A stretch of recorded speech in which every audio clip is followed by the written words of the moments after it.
Hello, everyone, and welcome to the wrap up slash epilogue slash debrief and de-stress of campaign one of the Dice That Bind Us. I'm Alex, Dungeon Master of the show you've been watching for the last 2 years, long time, and we did it. Campaign one is done. Our heroes defeated Xerxes, and a few of them ascended into godhood upon doing so. We're not talking just harnessing godly powers. We're talking the whole gosh dang kit and caboodle. And so, to start this off, we're going to be going character to character and just getting some closure, getting some what happened after. No real structure, no rolling, no anything like that. It's just going to be talking it out. You tell me what happens, what you want to accomplish. I'll tell you how those people react, how the world reacts, all that jazz. Should be pretty short and sweet, but just so that everybody knows what the plans were for their characters after the fact. Let's jump in. I'm going to be open. It's going to start and end with Dash and Allie because y'all have two characters to talk about. So we're going to start with y'all and then we'll come back and circle back for the other two characters at the end. So let's go with Dash first. Let's talk. You tell me who you want to do first and we'll go from there. I think Rhyme is the one I have a more solid concept with.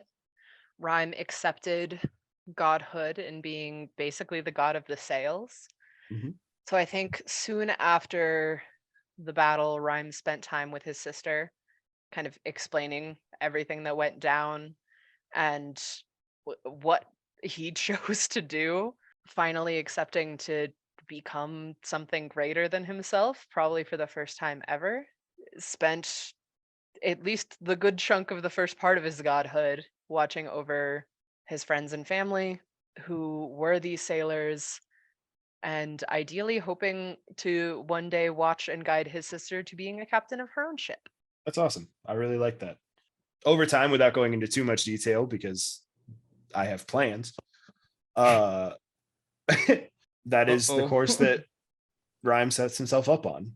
After a long conversation, your sister probably is with unsurprised. A lot of screaming. Yeah, it's like, how fucking dare you? Of course you would. Right. How could you become a god before I do? Your body exploded, Tummel. Did the note come to me? I gave you the note and said, give it to Garagak if I don't come back. Well, we're both gods, though. I probably would have, handed it to him towards the end of, I don't know what this means. I see all of the seas tell me.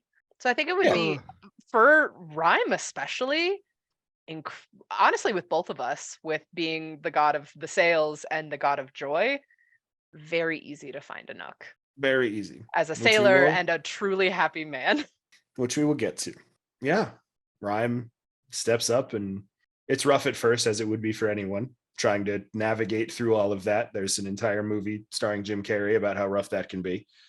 And also going from an inherently selfish person to becoming a god for others. Yeah. Allie, let's talk. Who are we talking about?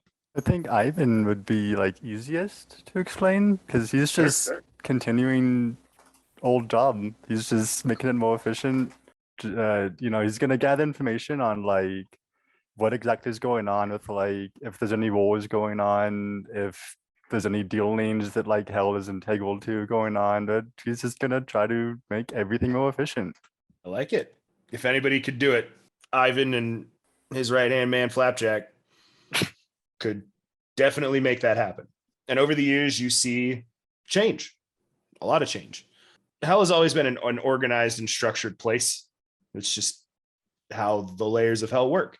But there's a lot less infighting and a lot less of trying to sabotage, but a lot more working for a promotion, essentially, like trying to prove how skilled they are to earn the spots rather than trying to take them through deception and rivalry is the wrong word. Rivalry. Interesting you say that, because I did have an idea for the 9 lords, one for each layer.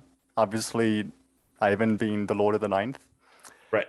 Cats have 9 lives, so I'd definitely make 9 cats, 9 Ivans, and just take the top spot. That way no one has to fight for it. GG. We're good. Great. I love that. That makes a lot of sense. Everybody, so it's working for a promotion because they aren't trying to take over their layer. It is, hey, you've done enough. Get on up there. You're floor 2 now. I love that. That's very good. Those two out of the way. Harlan Dino. Also known as sappy gay man retires at ripe age of 28. Yes. For those at Um, home, since I hopefully removed them, that's what his Zoom name is. Despite the Zoom name, Harlan's not going to retire right away. I think that there's, in his service to Moog, he will reinstate the House Dino as a high-standing noble family.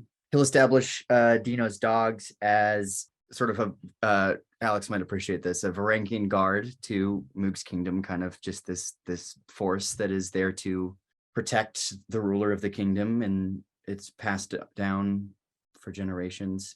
He'll establish temples to all of his friends that ascended. He's going to dedicate a good chunk of his life to politics and to establishing a noble house. Eventually, there might be a kid adopted between him and Sagrin. I don't know details of Little it yet. half-orc child.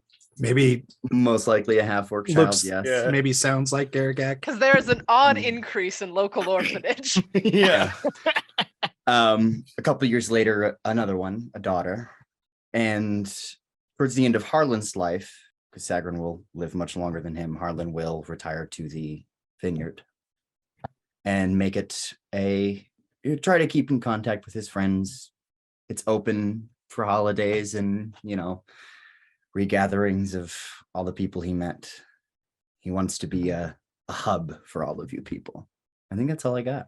Love that. It's very good. Let's go to Rob. Okay.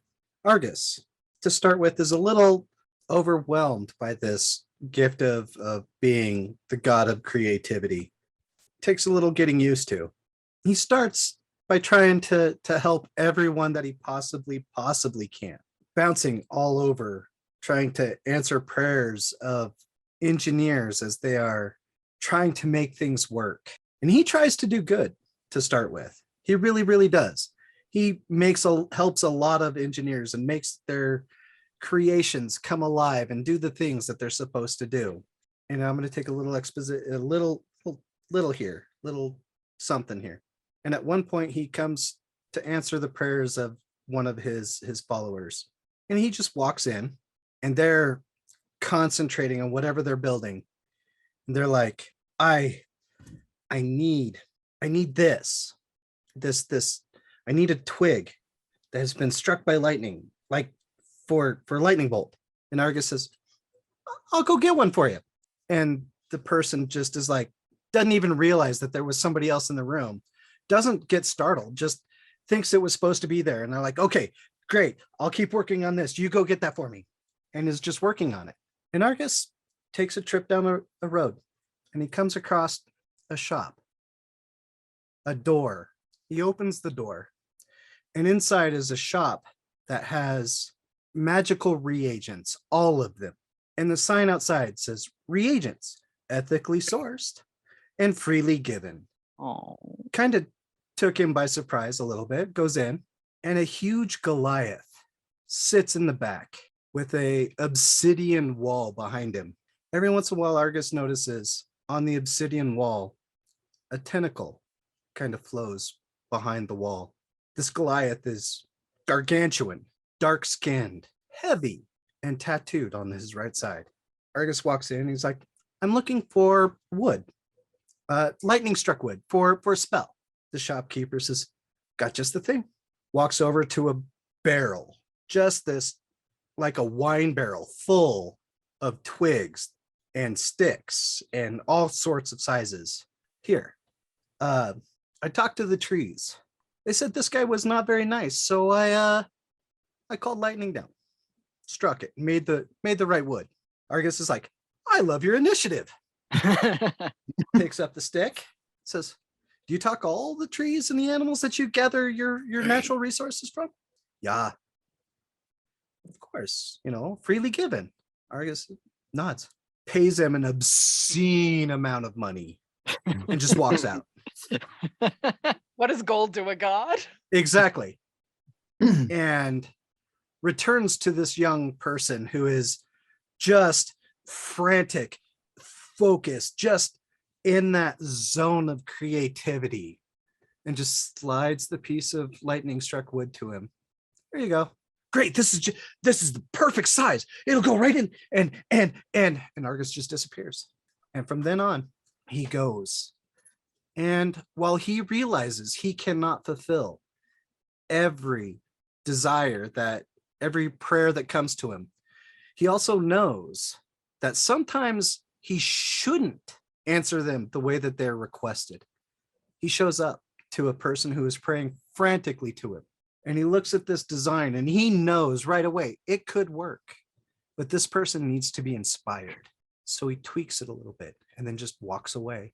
This thing explodes in the creator's face, and I mean explodes. Just a billowing room of smoke, and the person's like, it wasn't supposed to do that. Why did it? Oh, but if I did that, it would, and the creativity just opens up to them. And Argus smiles as he goes on to the next one. And that's what Argus does. I love that. A little twofer in there. That was very good. Well, after that, Coda. You got it in your butt. I gotta follow that. What the fuck? Would you have rather it than Ian and then you follow the both of them? Sorry, bud. This game is bullshit. All right. Now you have expectations. You don't have to keep playing if you don't want to. It's fucked up. I'm not kicking you out. I'm giving you the option. Yeah. Gigak has a few things before he can go on being the god of joy and happiness. First thing he would be doing with his new powers, because you said he hears all these thoughts of kids and people upset and stuff like that, is he would try to hone in to hear a familiar voice to see if he could find his sister. Very easily done. I mean, your sister is distraught and searching for guidance, and all of a sudden you kind of realize, and the same for the rest of you that chose godhood, is thinking you're there. You find her in that same small demiplane she was in when you spoke to her. You see that there are a very shoddy shelter that has been made, like clearly made by hand. There is like, it's intro to a survival game that you play, right? Where there's just like a bunch of like random sticks piled together that made like a small shelter and like all those things. There's like fish that she's caught, and like as far as like sort of like she seems to be like she's been feeding herself fine, like everything is fine in that regard. But you know, it's been about 2 weeks since you talked to her with Dianthos, and you know from various conversations with Lysander and Ivan about what's happened that it's probably been about 2 weeks that she's just been here alone. But you do find her. I'll greet her. I'll show up with like a teddy bear or something, you know, a twig bear that I used to make her. A twiggy bear. Yeah, a little twig bear. And scoop my sister up and bring her back to Mama Bear. And while I'm back in my old woods, after dropping my sister off and reminiscing and stuff, he'd go visit a grave. And it's his brother's grave in the woods. He would take the bag he left in Tumult's room, just tell his brother, I hope I made you proud. I hope I became the man you were to make the decisions and to fight for your friends. And everyone will always remember who you were. I'll put a fedora in my suit on his grave. And for the first time, Gary can read the name. He knew his name, but he couldn't read it. And it says Leo. What the fuck, man? Damn. Go to you, bitch. What? Yep. I was ready for that. All the emotional shit bags in the chat are like, oh god. Yeah. That's why Gagak did the whole Yeah, no, we get it. and all that, Yeah, we get it. Yeah. Uh-huh. Yeah. And after that, there's one thing Gagak needs to take care of. He needs to figure out why. Every time he hears this name, he feels something strange. So he tries to figure out who Anouk is. This one I will gladly assist with. You go and try to find this name. You've been practicing for a little while now. You know that it's, think go. If you think of the person, it'll take you to them. You think about this person and you find yourself in the deep ocean, far, far below the surface. You can't even see the light of day coming from above you. Probably the first time you've been underwater since you became a god. You're not inhibited in any way. You don't have to, you can breathe fine. You can move fine. but you do see these two massive eyes. And you, being what you are, can see this massive serpentine body leading off behind them as it looks down. It's not often I get visitors. Oh, hello. Garagak, Yeah. once blessed of the serpent. Oh, my tattoo? Yes, your tattoo. Oh, did you give me this? Technically, yes. Though it was gifted for a friend, a mutual friend. Met a mutual friend. Was it to Molt? No. And you see this like large serpent, like you see a smile curl in its massive face. You know, you can restore your memories. I can? You can do nigh anything. No, wasn't sure I lost memories. Most people that do don't. How do I do it? How do you make a child smile? I tell them jokes, or bring them a toy or something. How do you breathe, Garagak? Okay. Most Garagak fucking answer I've ever heard. Let me try a different approach. This may be a foreign concept, but you think. Oh, I did that once. Try again. Gary, I just like really concentrating on something. As you do, you see a flood of memories returns to you, and you remember everything that happened. You from day one meeting Anouk to when he left, you remember all of it. I'll just look at the serpent and like, thank you. You've always been there, haven't you? Nods its massive head. You see, like, as it just this one slow movement, there is this massive wave under the water that pushes through, and always will be. Thank you. If you ever need a smile or a laugh, let me know. I'll be here. Just one more slow nod. Now I have to go find our friend. You will not be the first, it seems. He's not in trouble, is he? No. Have a happy reunion, my friend. Thank you. And remembering everything, I would instantly go and grab George. Yep. Easily done. Yep. And But then he's a big boy. He is a full-grown belay at this Boy, point. all grown up. and then on my way to Anouk, any kids or anyone upset I hear nearby, I would stop and be like, hey, I know it feels bad now, but you know what you need? You need a potion. I know just where you can buy one. And just every one of them just have like a flood of people heading to where Anouk is. Very nice. I've been taking. There is an amazing reunion. Two friends rejoined after far too long. Garagak fills in Anouk on everything that has happened with his friends, with George, with Xerxes, the whole mission. And over time, Garagak, you pass on the knowledge that you gained. You lost memories. And Anouk, I'm sure as the months roll by, you get many visitors, longtime friends that come just to say hello. That was very good, Coda. Very good. Yeah. Let's go to Tumult. I don't know where I stand at this moment in time. I was told redo. Valid point. Let me set the scene. You find yourself, once Ult kind of shoves you out of the mindscape and back into like the world, standing in the middle of a burned forest. It is recognizable, even with the destruction that has happened. I don't have any powers, do I? You are a level 1 warlock. Fuck. Oh, we gotta get out of here before we get blamed for this. I won't turn in. Wait, do I remember everything? Yeah, you remember it Okay. all. All right, good. I'm just gonna head off to the nearest town. What do I have on me? Like just basic clothes? All of your stuff. Oh. You are level 1, but you are kitted like a level 20 god. Oh. Okay. And like your book, like your tome from your warlock class, because you don't have the other one, but you do have like your tome. It still has all of the spells that you put into it. You just don't have the magic in you to cast them. technically I don't have the tome either. I don't get that till level 3. You still have it. It's just not active like it would be, Yeah. So I can tell it still holds magic. Yeah.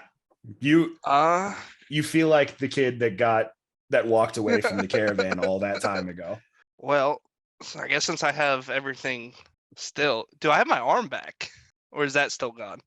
You do not have your arm back, but you still have the black ethereal correct fire. Okay. But your maximum health is no longer affected. Like your new body that was created for you is not affected by that. You get all the That's benefits cool. with none of the downside. Oh. That's sick. New game plus. Yeah. Well, clicking the helmet back into place, the last thing I'd ever asked Argus for, and saying mask for my armor to just hide my identity one more time. I'm off to go find Moog for now to get an update on what has happened and to leave some form of contact with them. So in case they do need help, I'm around. So after a small reunion with Moog and asking them to keep my existence currently a secret, as it's time to live a quiet life. Well, semi-quiet for me. And I'm off to go help the only person that I said I would help before. And I'm off to find Ileana and see if they went back to their house. And then, depending on whatever they have planned, the only other thing that Tumult would do with the rest of his life is go and find the... We did revive the 10, correct? I remember we went and got all their bones and we were going to resurrect them even without their aspects. You as of now are unclear of the status of any of the dragons. You know that attempts were made to resurrect them. You know that attempts were made to bring the dragons back. You know all that stuff.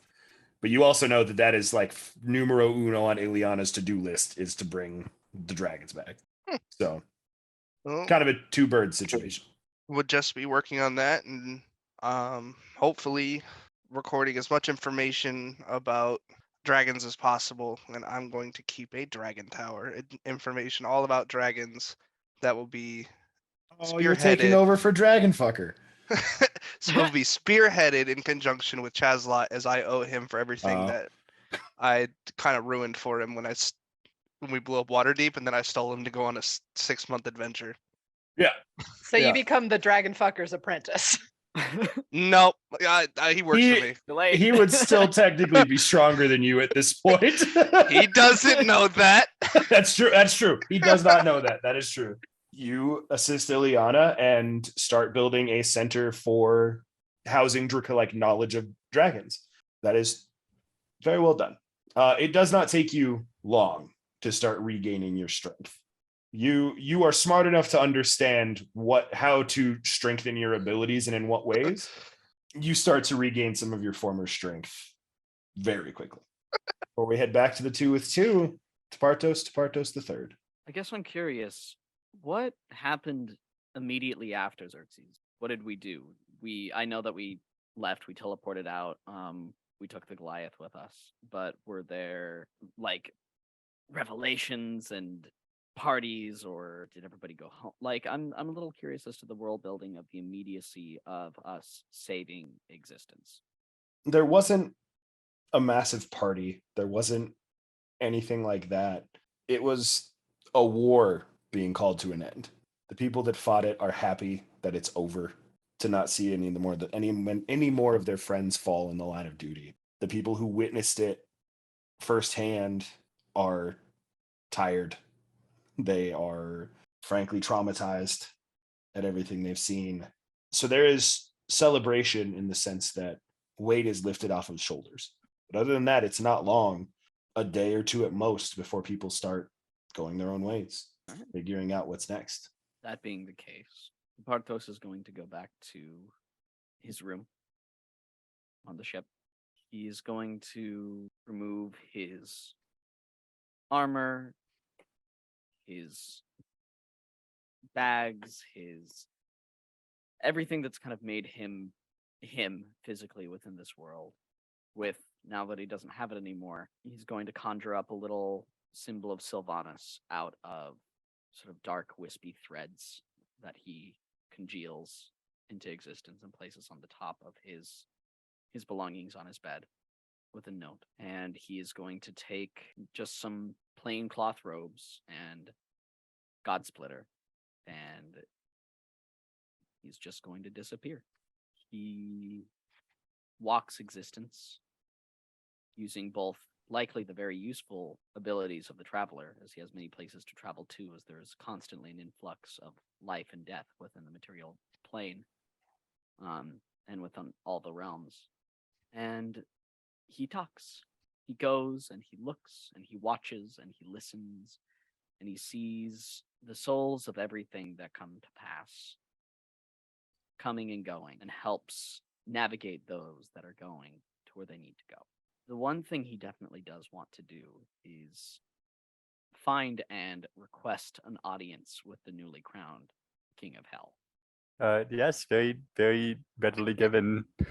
I hope I'm not intruding on any of the important work that I know you were doing. Oh, no, you're okay. How could I help you? Mostly, I just wanted to say hi. Tea, sir, or snack? Sorry? A tea or a snack? Oh, no, thank you, Flapjack. That's Oh, very no kind. problem. I'll be around. Okay. Anyway, I wanted to say hi. I imagine we will likely be not necessarily co-workers, but in close proximity to each other a lot. And I guess I plan on seeing everybody again, but I'm going to wait until it's time for them to come to me. It's kind of how I wish it to happen. It is how I need it to happen. For a long time, and I know that I have not seen you really for a long time. And for a while, you were a squid that was pretending to be a cat. But that is neither here nor there.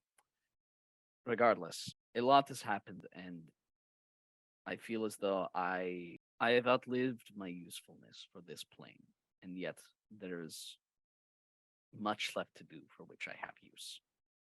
And part of that is going to be sending things to you. So I wanted to say hi. Wanted to let you know I am always open, willing to talk, and you are one of the few people I doubt that either in eternity or close to it, I will get the chance to see pass through my foray. So I wanted to get a chance to have a moment with you and say, if you ever need anything, all you need to do is call. I can be here in an instant. Thank you, Tapotos. I really do appreciate that. Want to take a walk with me? And I'll start leading Love you it. like out the door and down the hallway. I'd happily join you. So this is still pretty early on, I'm assuming. Like working what? with this is still pretty early on, I'm assuming. Like Yeah, this is like one of the first things I do before even starting figuring out what it means to be the god of death. okay, perfect. Walking down the hall, you see another Ivan, looks exactly the same. And that one begins talking to you while the first one continues walking on and then poofs into a wall. The one walking with you continues. In my short time here so far, it's been pretty chaotic, and that's not what I'm all about. So I really do appreciate this. You know, I really look forward to working with you.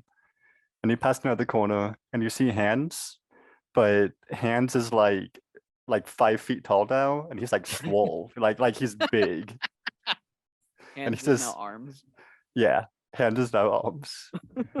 And he also just walks into the room. And I'll lead you into where an influx of like souls come in. And I'll just kind of show you. This is what you're going to be overseeing. Are you sure you're ready for this? As you see hundreds of souls like congeal into like this giant well-looking thing, and then various small bits like being picked out by various devils and being thrown into like where they're supposed to be sorted and whatnot, and just kind of show you like this is what you're about to get into. Are you going to be ready for it? I understand the gravity of my situation, the ideal of what I want, and the reality of where I am, the good and the bad, the heaven and the hell, so to speak. I'm Well- ready to funnel you who needs to be here. I'm glad. Thank you to Portos. And I'll go in for a hug. Will be happily received. And then periodically, like over the next 10 seconds, 9 more Ivans will appear and hug you. I give out 9 more hugs. 8 Sorry, more sorry. hugs? Yeah, eight more. Yeah, 8 more sorry, hugs. 8 more hugs. Great. There's a secret 10th layer of hell. No, there's just one Ivan to cover for vacation days. Yeah. Yeah. But yeah, after my reunion with Ivan and the expression of being excited about a new business partnership in which I hope we are both going to mutually benefit each other, as it seems like we both have big jobs ahead of us. I go where I am needed. I travel everywhere and nowhere, many places at once, battlefields, healers, places where there are old, where there are sick, places of accidents, violence, pain, deep sadness. I go and I appear with those who need me, whether a king or a squirrel. When it is their time, I come and I sit with them. I show them kindness. I show them compassion. I show them love. And more than anything, I show them they are not alone in whatever the next leg of their journey is going to be. And eventually, if anybody does make it into Tepartos' room after an eternity and read the note that was left behind, all it says is, live well. I look forward when I can hear about what you've done. And eventually, after days, months, years, millennia, the end of time, I will see each and every one of you, and I look forward to hearing what you've done. I will welcome you with a smile on my face. The whole time, there has been silence. Few years pass. Enough time that you have your bearings. You figured out how your job works. You figured out how to do it. It's the first time in a long time that you hear a voice. Well, well, well. Look who's finally playing the Immortals game. Hello? I'm going to assume you're never going to let me out of this scythe of yours. Oh, yes, that's right. You've been here with me, haven't you? Seems as though the only thing that either of us have is time, so let's talk. I'm going to hit every moment of the rest of eternity. I know. And you know what? I'm going to tell you the thing that will make you hate it more than anything else. What could that possibly be? I love you. And I forgive you. Oh, fuck you. And like it just constantly. Over time, he gives in. You start having long conversations with Dandelion. Your friends living their own lives, doing their things. The one person consistently by your side is the one man you swore above all else to destroy. And for all eternity, he gets to suffer knowing that you won, and that is a wound that will never close for him. You almost took my world from me. And now I will make sure that no matter what, you will do good by my side. I will play your game, my friend. That is the first sensible thing I've ever heard you say. Sorry. Will you say you that wanna out read loud this so for that the- people know for why the we all just bust out laughing? Sorry. I said Dandy's biggest regret is killing that monk inside of Nightstone Cave instead of Tepartos. Folks at home, Tumult was Zach's second and fourth character for this campaign. His first character was a monk, dragonborn monk named Morzir, who was the first person that Dandelion smoked as a show of force. The very first time that the party met him. And honestly, yeah. God, Harlan, we're Just the like a first two to go meet him, aren't we? Yeah. I A mean, you're human gonna and die a first. genasi. Yeah. I'm a half elf, so I'll die Oh, later. yeah. So it's All like I of don't us know that are gods exactly. can go visit him, I'm assuming. Yeah. Like Yeah. you all can, absolutely. It was more so but- like naturally, I think the two of us would see him first because I don't know exactly where I end up at the end of Am I my able new to be journey. found? A nook would not be the first. the first person that Tepartos would meet in that way would be Soup. Mhm. Oh. Soup. Soup He was and or Phil. already Yeah. because Soup was already later on Yeah. in his life. Soup, Phil. Gum Gum because his lifespan is short because he's a goblin. Is it? He's undead. Yeah. He was just fully brought back though. Like he was Oh, not like okay. a zombie. He was just like brought back. For the last two characters we have to talk to, I'm gonna go in reverse order. So we're gonna go Allie first. Let's talk Ileana. I'm sorry. I don't mean to interrupt. Can I add something really quick? I'm sorry, Alex. Yeah, just you're fine. 'cause Go ahead. Ian said something. I was like, oh fuck. All of you do hear. All of you that have achieved godhood do hear Harlan's voice sprinkled in nightly. He prays to each of you every night. Kind of funny. Harlan will literally never get rid of Gargat because they had kids. So I'll literally be there all the fucking time. Ian, what was your last thing? The last thing I wanted to say is that eventually I do have some form of home base. It is on the material plane. It is somewhere within the Ardeep forest. It is shrouded in shadow and darkness, and for all intents and purposes, unless somebody works really fucking hard, will not be found. But on the stump of a tree from the god of death, there will be a handmade symbol of Sylvanas and one constant prayer that will forever be going to her. The knowledge that she'll never return, and yet the hope that someday enough faith will bring her back. And her most loyal servant is now the one that ferries her creatures to the next realm. You never truly die until the last person stops speaking your name. Exactly. Allie, take us on an Ileana journey.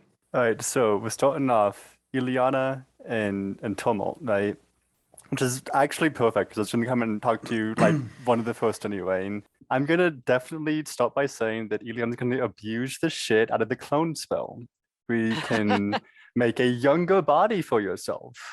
So towards the end of the 700 years that an elf lives, she'll make a younger body for herself to continue her work. I'm assuming during each of these like deaths, I'll also come into contact with a certain Grim Reaper and say hi everyone's about 700 years. You know you can keep doing this, right? I know, but like this being like the first or second one, I'll only like 10 or 12 more. Don't Okay, worry. You will You can see 400 clones. Yeah, later. like on the 15th time, Departus is like, you really can't keep doing this. This You is an have to affront to stop. me. There's nothing I can do, but as a friend, like we have to keep doing something here. Someone that Please, only lives paperwork. 120 years, you would see me almost every century. Ileana and Tumult just keep Hi. fucking running through the cycle, just like, hello, hello, hello. Well, you know, restoring an What did entire I- race takes time, and we can't exactly stop.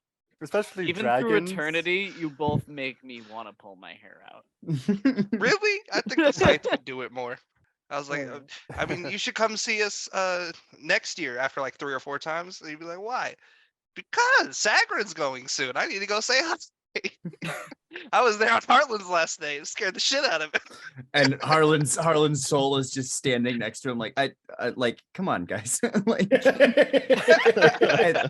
I did my time. You guys got to do. Harlan it Harlan eventually. fucked up when he died, saying that his like unfinished business was going to be watching Tumult die, and then it just never happens.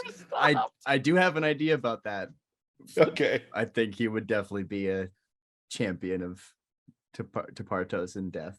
But Hell yeah, brother. yeah, Get some yeah. Revenant shit going. That'd be dope. Yeah, let's go. All right. as a Yeah. spirit, not as a body. Yeah. Anyway. I was gonna say the idea that Tumult has to keep coming to visit Tepartos before he leaves means that Dandy literally has to hear, I told you we'd get you, fucker, every like 200 years as Tumult leaves. Still here.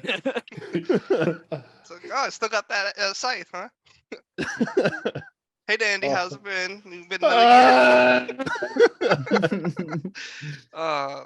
Allie, apologies. Continue. Yeah. Phase Oh, 1, okay. clone spell, Tumult. That's what we got as we got there.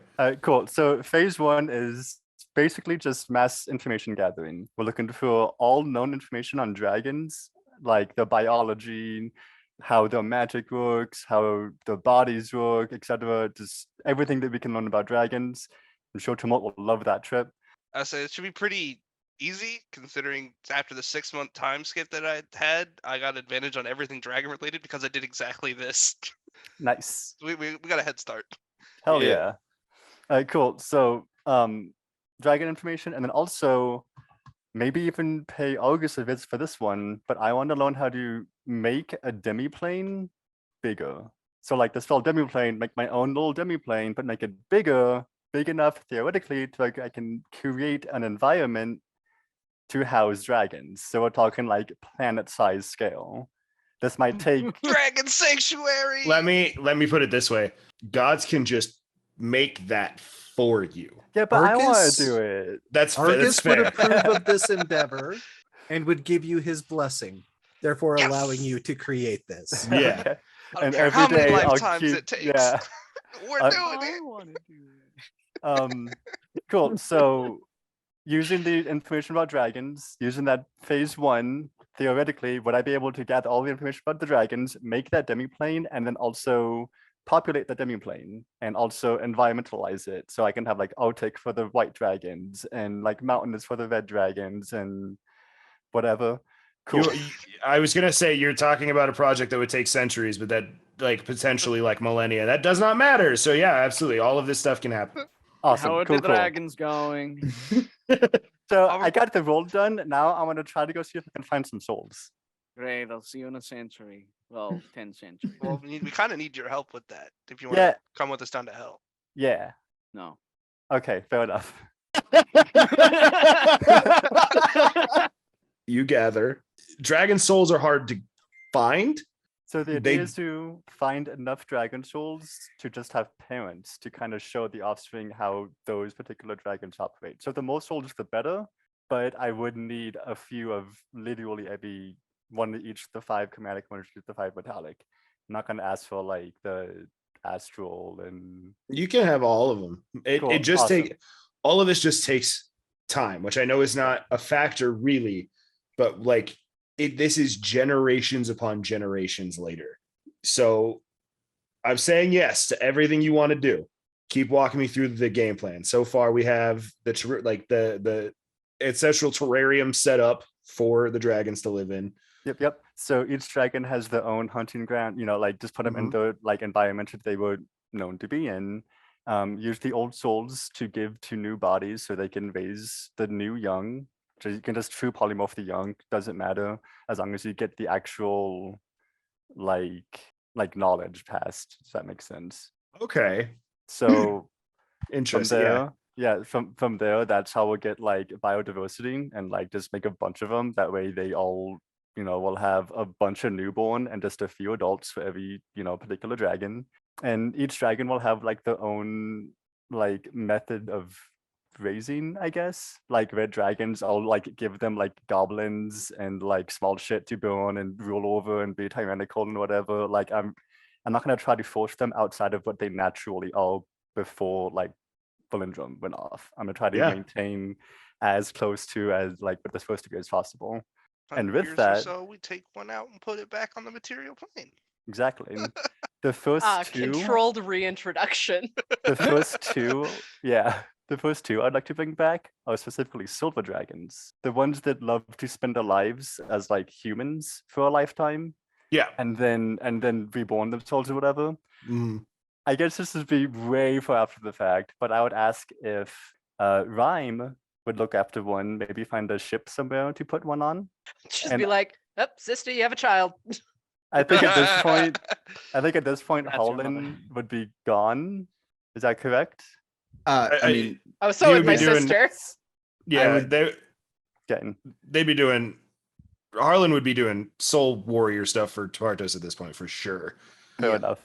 That was the second choice. Was have Holland raise the other silver dragon, but find somewhere to put like some of the lawful and like good ones in before we just throw a bunch of like chaotic evil and Give it You to know, Ascendant. I will say, Rhyme and Reason. you would know Mama Bear is still around. oh hell yeah, go find Mama Bear. Yeah, Oh see, I god, say, she had to if watch Mama all of her Bear- children die. The arch Oh, druids are no. still around. Like you Dakota. know, many people who all followed some of those like basically infinite life paths. if Anook was around, I would definitely ask Anook to be in on like the creation process. Like as we're ready to start putting the dragon souls into the parents and start like that's when I would get Anook in. And but yeah, that's kind of the basics of it. Like it might take a couple retries. It might take a couple like maybe we put them on the material and they just didn't work out. They got hunted to extinction. Maybe they got poached to extinction. Maybe they just died from natural caught. Maybe they got too big and mean and they got killed because they were big and mean. But as soon as I realize, like I see that they're good, that like they're back in the natural flow of things, who knows how long that will take. The next time I see Tapotos, I'll say that's it. I'm ready. I appreciate you. I'm sorry it's been so long, but this is a big endeavor. Thank you for letting me try it. I am so happy you were able to fulfill it. Are you ready? And I'm assuming Tumult will be there with us. Yeah. No, go about Tumult. Thank you too. But who else would be there? Would anyone be like with us on the long journey? Would it just be me and Timold? I think. I think If it would just be us. If Yeah. I am running on assumption, but I think if it was you had stayed around this long and you were finally calling it, your friends would regather that were remaining. So Argus, Rhyme, Garagak, Oh yeah. Have a big old reunion. Get everyone Yeah. together. Harlan's spirit revenant form. Yeah, fucking Yeah, four Harlan's dead, there, but- 4 gods vibing. Throughout all of that process, every time a new High King was crowned, I would have went there and just made it known that a chosen one was still around that was mortal and would continue to serve. Just keep telling them that we're just descendants of the. You're two that Merlining your ass. stayed. Yeah, Cool, got it. it's because you never know when something could happen. Because Yeah. as Ivan had said, there were 13 other organizations. So anytime something came up and the High King got word, they had people that were ready, that could technically go out of their way to interfere on the mortal plane still in ways that we did before. Over the years, you see the organization that slowly becomes known as the Houndstooth evolve to be the first protectors of the rulers. Good guys. Sorry. Very good. I think They all several wear centuries, like houndstooth blazers. we're Yeah. talking 15, 20 generations later. The dogs now, the Houndstooth, are revered and terror striking everywhere. And I still call them dogs. Dino's dogs. Dogs. They're just like the new guys are like, what the fuck does that even mean? What? Yeah, and every time I would go, I would just appear as like an older person. It's like, just let an old man have his fun. Okay. Every time that the Houndstooth have someone that's ingenious enough to start crafting things for the company, they get a little blessing. And their stuff seems to work out just right. I love that. Tumult, do you also tell Tepartos it is your time? Well, during that time that we were searching for souls, I would have looked for 10 in particular if we hadn't found them already. They are nowhere to be seen. Thousands upon thousands of years have passed, and you have not seen hide nor hair of them. They give you Maybe we- information on life and death. Well, I mean, have you seen the 10? No. Me? I was like, maybe we did bring them back originally. I don't know. Maybe they just decided they don't want to come back. But I tried, so I kept my promise to Coaxel, and he can live with that or die, wherever he is, whatever he's doing. And I guess the Parthos, I have probably terrorized you for the last year. The last year? Do you know how long a year is? No, we kind of left that behind a long time. We ago. have watched mountains crumble. Sorry. It's probably a lot different because you're immortal, so you had one life for the whole thing, but we had to relive it I'm aware. I every time. understand. So it's a little different, a little jumbled up, But Will you tell me about it, I wrote 2 books about it, right? I'm excited. and you to can read them out loud for him to hear. I cannot wait. Do you swear at him? Oh no, Oh, well, he loves it. When you... I mean, I'm assuming after good 1,000 years or so, and he started opening up to you a lot more. It's probably just holding more of a conversation, just kind of let it go. Oh, much more, yes. I just know that matters to you. We're good friends at this point. Yeah, no, I let it go Really a long understand each time other. ago too. It's time changes a lot of people. It does, doesn't it? Come, tell Did me you about your ever- adventure. Did you ever let him reconcile? Did you even want to reconcile? Asking Dandy. There are many things that have happened over millennia. I'm talking about with Grim. I'm not sure. Over the course of these many years, you had to have learned what it means to be a friend, haven't you, Dandy? Juliana pokes up. It's like, oh yeah, kind of like walks over very stonily to the side. And say, Dandy, you appear right now.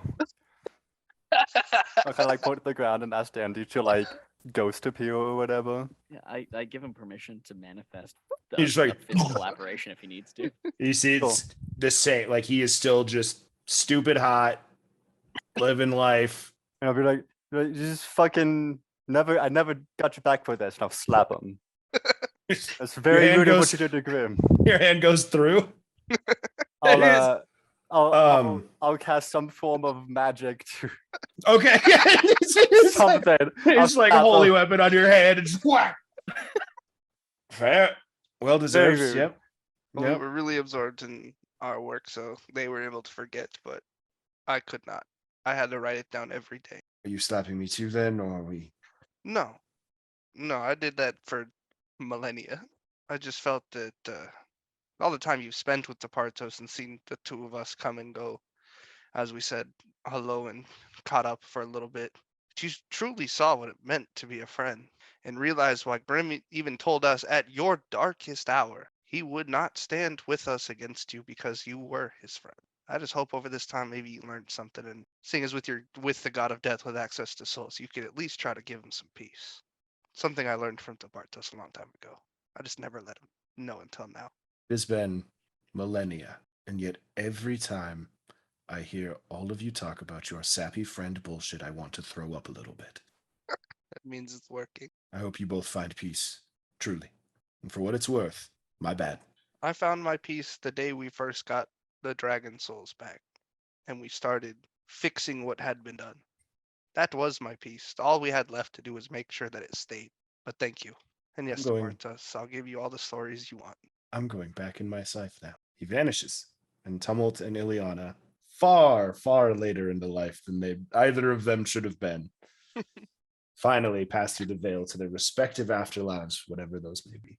And last but not least, Lysander Elias. Lysander plans to live a relatively quiet life, all things considered. Checks in with Olan before leaving because he got screamed at real good last time he left without saying anything. Knowing it is rough still, but he is wanting to leave that door open because they both have a very long life ahead of them. I looked up Herbal's lifespan, and that's 500 years, motherfucker. It's hefty. Lysander takes his brother home, buries him in their family's graveyard, not wanting to break a promise of Garagax that he left their family one. He doesn't stay home very long. He spends most of his days traveling, telling the story of the chosen ones in any tavern, library, theater, whatever that would listen, talking of the power of his friends and the faith he should have had in them. In big moments in his life, he keeps in touch. I'm sure he continues to see Ileana and Tumult cycle by cycle. Probably the Illy very- only once, but Tumult a couple of times. At the very least, you'd see Ilya once a year to have tea. Yeah. Oh. We go to that coffee shop in Silvery Moon that's been rebuilt and rebranded, and now it's fucking corporatized and it's not as nice anymore, but we're there for the aesthetic of it. Whenever we walk in, Ilya always casts illusion magic to make it look like what we used to know it as. Yeah.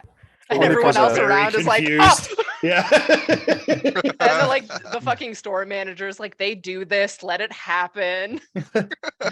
Coffee just falls through a table that's no longer there. you walk Might into even the- become a thing every year. It's like people start gathering around to see the Yeah. two of you come back together. Especially like 300 years down the line. It's like, oh, this is what this place used to look like. Oh, okay. Yeah. Yeah, it's now the local fucking phone nuts, you know? Like, It's that Just chilling. festival every year, you know? yeah. Yeah, a fucking festival arises around it of like historical day or something. While they had their coffee, I would, for as long as he was alive, I would go find Olan. And over the years, I'm sure we picked up many spells, and I'd help him teach it to put in that book to pass on to the next generation so they can be as prepared as possible. Yeah. Knowing exactly what that book offers. But yeah, in big moments in Lysander's life, every moment he finds joy, happiness, a good laugh. He prays for Garagak, gives him updates of what's going on. The day he probably brought home a daughter, tells him stories of this family. Every time he tries to figure out a new way of retelling the chosen one's tale, there's always the clatter of Argus just pointedly standing his back towards Lysander, even though he's like, I fucking have to be here, but maybe Groot will love it eventually.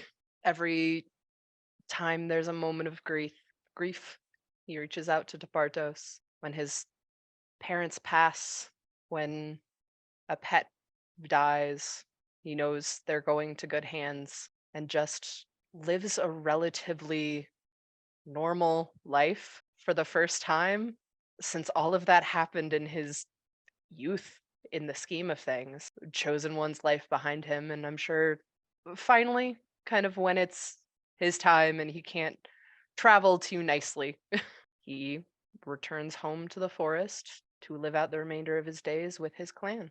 Very well said. And with that, I'm sure we'll see him again someday. It's fine.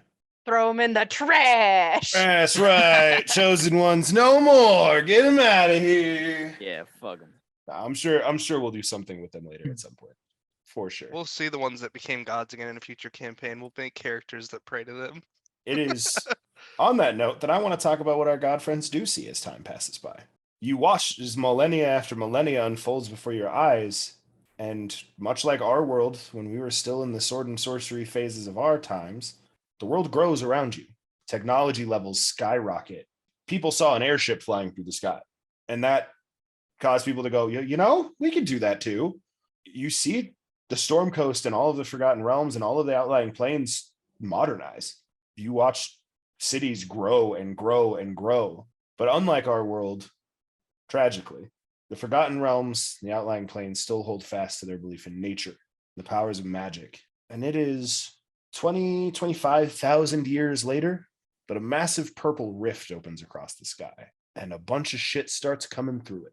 Without going into too many details, and without me doing all the bullshit fantasy explanations that people do for modern stuff, you see soldiers, modern day soldiers, combat vests, the whole nine. You see future tech individuals with laser weapons and power armors. You see some straight up Super Saiyan looking motherfuckers. You see people that look like they came from the olden days that you all were used to and adventured in. Whatever this rift is, it seems to be connecting many, many, many different universes together. So when I say we'll see you all again, you don't know where or when, but we will. I like that you canonized your version of Storm King's Thunder into your homebrew campaign that you've been building for 15 years. Worked real fucking hard on this. It is going to stay. There's only 2,500 years. 25,000. Oh, Yeah. A I long was time. Like, damn. I was like, damn, we saw this. I mean, You and long Liliana time. would have, yeah. Yeah, long time, Oh, but God. dragons are getting going. So Liliana popped out of her demi plane blasting. Like, stay away from my babies. You get. Can't Fine. kill our dragons when we start putting them out there. Yeah, like the dragons need to have treasure, right? That's gotta This go. one's your. This Dragon. is to start your horde. This is to start your horde. No, Terrence Jr., leave your brother alone. No biting. You both have Staff of the Magi. Stop it. Stop it, Terry Jr. We have Staff of the Magi at home. The fucking world's wildest co-parents. Yeah. Don't make me call your uncle. Your uncle is the actual Grim Reaper. I will send your ass to hell for a day. Fuck that. We don't even need the Reaper. Your other uncle's the king of that bitch. Like to imagine that Ivan keeps in close contact with everybody, so that whenever someone tries to call him on the bluff, they'll just think Ivan, and then like a little tiny portal to hell will open up. As, like a threat. Yeah, absolutely. Yeah, like a cell phone, like, hello, I heard you're talking shit. Somebody fuck around and need to find out. That's so funny. Like Yeah. the portal opens up, the kid gets distressed, so instantly Gargak then shows up. It's like, oh, what's Yeah. wrong? Some bears, some candy. Good cop, bad cop. Gag. Slow down. Too fast. Too fast. They need to be scared for a second. Okay. Yeah. With that, my friends, let's close the epilogue section of this video. Let's move into the wrap up. So, in our PSA video we released a while back, we asked for people to leave questions about this campaign and what they had and all that stuff. And our dear friend Whisper popped off with a few. And so we're going to go through those first, but then I was also curious. And so I came up with some questions, and all of y'all come up with some questions to just discuss and open up topics of conversation. But we're gonna get to the ones that we promised to do first. So we're gonna do Whisper's questions first here. First one is just for Lysander. What giant clan is Lysander descended from? You never told me. That's not really my choice. No, because there was part of the like in Oh, canon, right, that right, it right, was right, like, right. I remember we'll that. Yeah. find out eventually what's going on with Lysander. I think if I remember correctly, Tepartos and Lysander are from the same giant clan.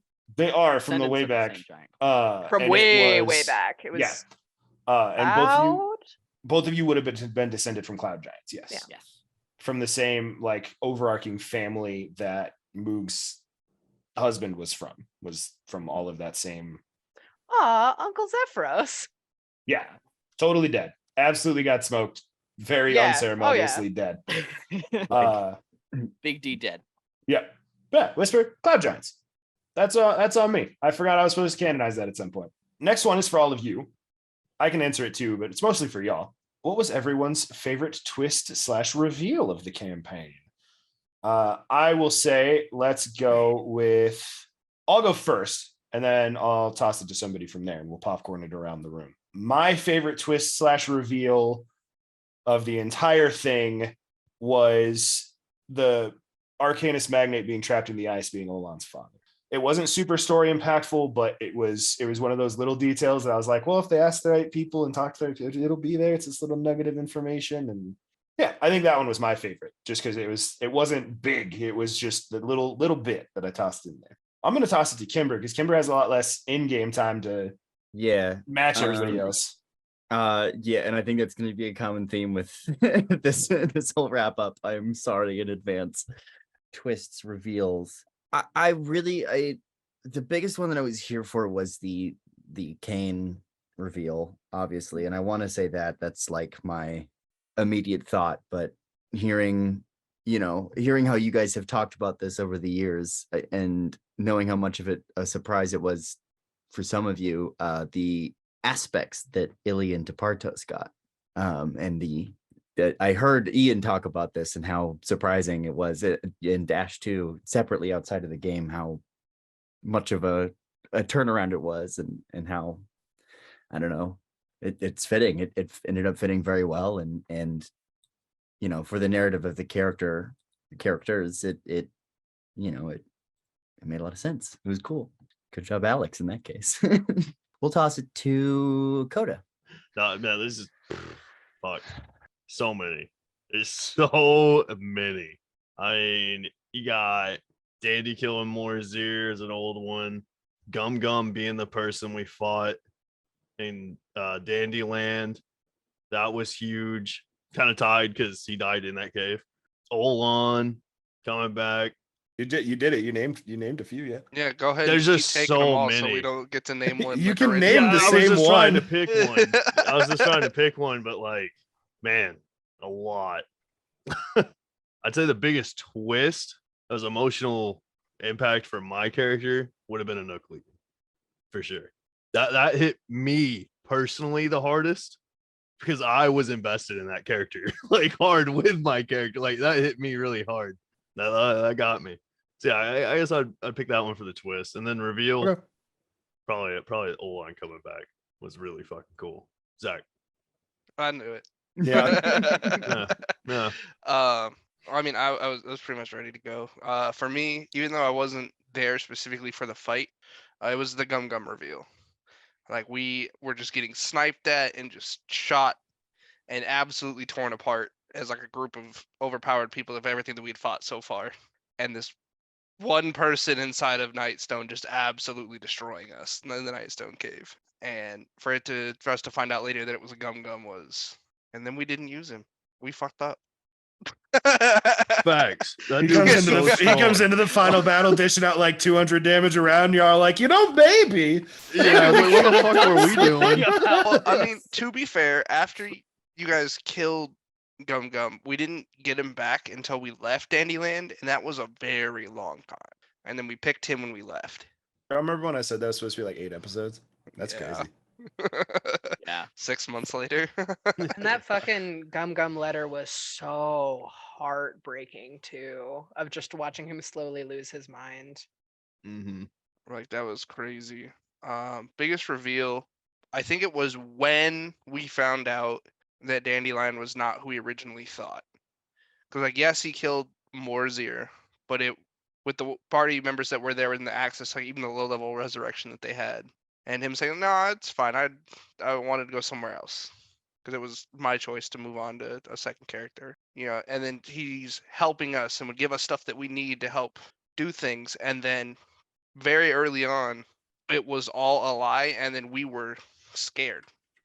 Like, we were pissed, but we were also scared because we knew exactly how powerful, not exactly, but like we couldn't fathom how powerful he was to where we stood at that moment. So I think that was a really good reveal because it was so quick, it was so subtle, and it was kind of like, well, shit. And it put the party Horrifying. pretty much in half. So like that's what it would be for me, is those two for the biggest twist and reveal.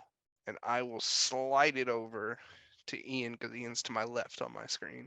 I have kind of one, and I have one that probably fits it, like the question better. I think that my favorite twist, if you can call it that, because it really was just the dice that bound us, but was King Hecaton, who technically was the canon big bad of Storm King's Thunder, being randomly killed by an OC that Alex made, and effectively ending the initial campaign that we were supposed to have, and then was just like a big old plushie that Ileana used to carry herself around. That's just being like, oh, LOL. I the- forgot Big Heck was King Hecaton. Yeah, that's why I say it was so Big long. Heck. Yeah, yeah. So Story of our the time. leader of the Storm Giants was just like, ripped, hey, there are gods now. You want to do this campaign? And then I was stuck on the giant campaign the whole time. Where it's like, nah, bitch, there's gods. So I think that was my favorite. But I think the best one for me, at least, was coming back from the Feywild and finding out that, like, we always have this idea of like, we have these goals we're going towards. We have these things we want to do. We have like the things that have been laid out for us. And Alex just taking it on us and being like, no, you're not paying enough attention to the big picture. You lost. The war's over. You lost the war. Everything you've been trying to do for a year and a half, it failed. There's a new goal, and this one has higher stakes because of you losing the last one. So I think coming back and realizing that the giant and dragon war is over and we failed it, that was my favorite twist of the series. Because I knew it was going to be hard, but I didn't think it was just going to be taken away from us. I think I'm going to say Hero. Go for it. I think my favorite twist and reveal are both the same. And that's when we learned that Lion Dandy was actually helping us. And Lion Dandy actually became one of my favorite NPCs. He was helping y'all out literally to the very end. Yep. Yep. And he honestly probably suffered not the most, but he suffered a lot at our hands and still helped us a lot. So yeah, the biggest twist and the biggest reveal was Lion Dandy for me. Let's see, Dash, you haven't gone, and Allie hasn't gone, right? Well, Dash, you've been doing a lot of firsts this week, and you haven't gotten last hardly at all. So I'm gonna go with Allie.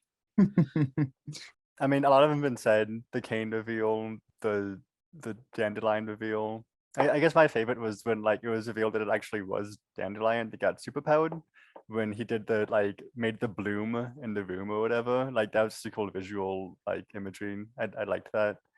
My favorite twist was, even though we had multiple chances to, and we were even very close by a few times, we never went to the lizard swamps, the lizard marshes. Like we just never went. Oh, right. Right? We were supposed to check out hot lizard girlfriends in your area. Yeah. I completely forgot about that. Yeah. How could we forget about that? World was ending. That must have been where Ah. Broomhilda was from. Oh yeah, absolutely. All right, Dash. For me, I Alright, think I'm my done. favorite like twists were the ones that were character led. So I'm gonna be selfish for a second, but also not entirely, because I think Anouk leaving and Lysander turning, I think were some of my favorite because it was so independent of Alex, of us going like for our own reasons, obviously, but going, no, this character isn't here anymore for like their own reasons, our own reasons, whatever, and just kind of being able to like pull those reins and look at Alex and go, cool, figure it out. But like having that level of autonomy in a world where we have that level of autonomy is really cool to see. And I think both of them were very heavily either talked about in advance, like Anouk's, or foreshadowed, like Lysander's. but just being able to follow that through in the way that we wanted to was so cool, in my opinion. So those are mine. Hell yeah. Next question. This is another one for everybody. Less for me because I wrote it all. During the contest of champions, what was everyone's favorite contest / temporary character? Yes. I know this one. I'm gonna skip on this one because most of them were my characters or characters of my dear friends, and I wrote all the contests, so they're all my favorite. So let's go opposite order as far as starting. Dash, why don't you go first for this one? God, all of the characters are very good. It was really cool to see some of my previous characters rolled into it.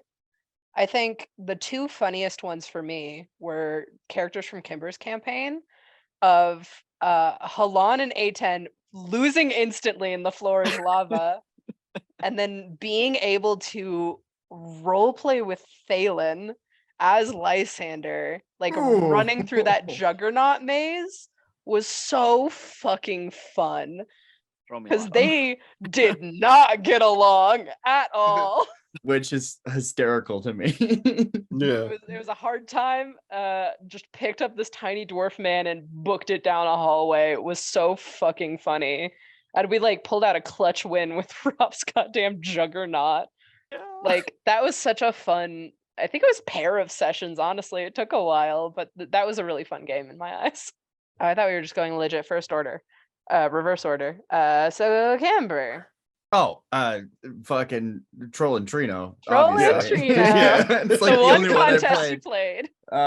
Although I will say that, what was it, Diego? Where like someone had a whole thing planned out to play Diego. Because Coda had to miss, so you played Diego, I remember. From Dora the Explorer, and Coda missed. And I just came in and did Diego. No accent, of course, because I feel like that would just be offensive if I did that. The whole class on that. Yeah, it was all fun. It was all a cool concept, but Troll and Trino's my boy. Like I gotta, that's my guy. I'm gonna toss it to Zach. I fucking hated the contest of champions. I wasn't allowed to play monks because of a certain somebody. They just kind of died instantly every time. Game wise, they were great. My favorite one would have to be the weird like space box thing that we did, where like everyone had like a box that you, depending on where you stood, it like floated in that direction. That was just really fun. Yeah. But like I said, all the games were great. I just personally hated it because I wasn't like I got unfortunately put on a few monks, and they all died to one person, all of them. Who was your favorite character in the contest, Zach? Well, it's your boy. It's the main man, Macho Man. It had to be. Cream of the crop, baby. Cream of The fact that you came in with fucking sunglasses. Yeah, it was killed me. beautiful. And a thing of creamer. Yeah. The bits, baby. Let's go. So good. Pass it. Let's keep this ball rolling. I'm going to roll the ball over into Rob's court. Again, I'm going to kind of combine down into my two favorites into one thing. The one game in the contest of champions that really, really got into character development, where we learned a lot about the different characters through the different colors and the different, while we were riding in a minecart down through this thing. That one was one of my favorites because it made me flex really, really hard on creative vibes.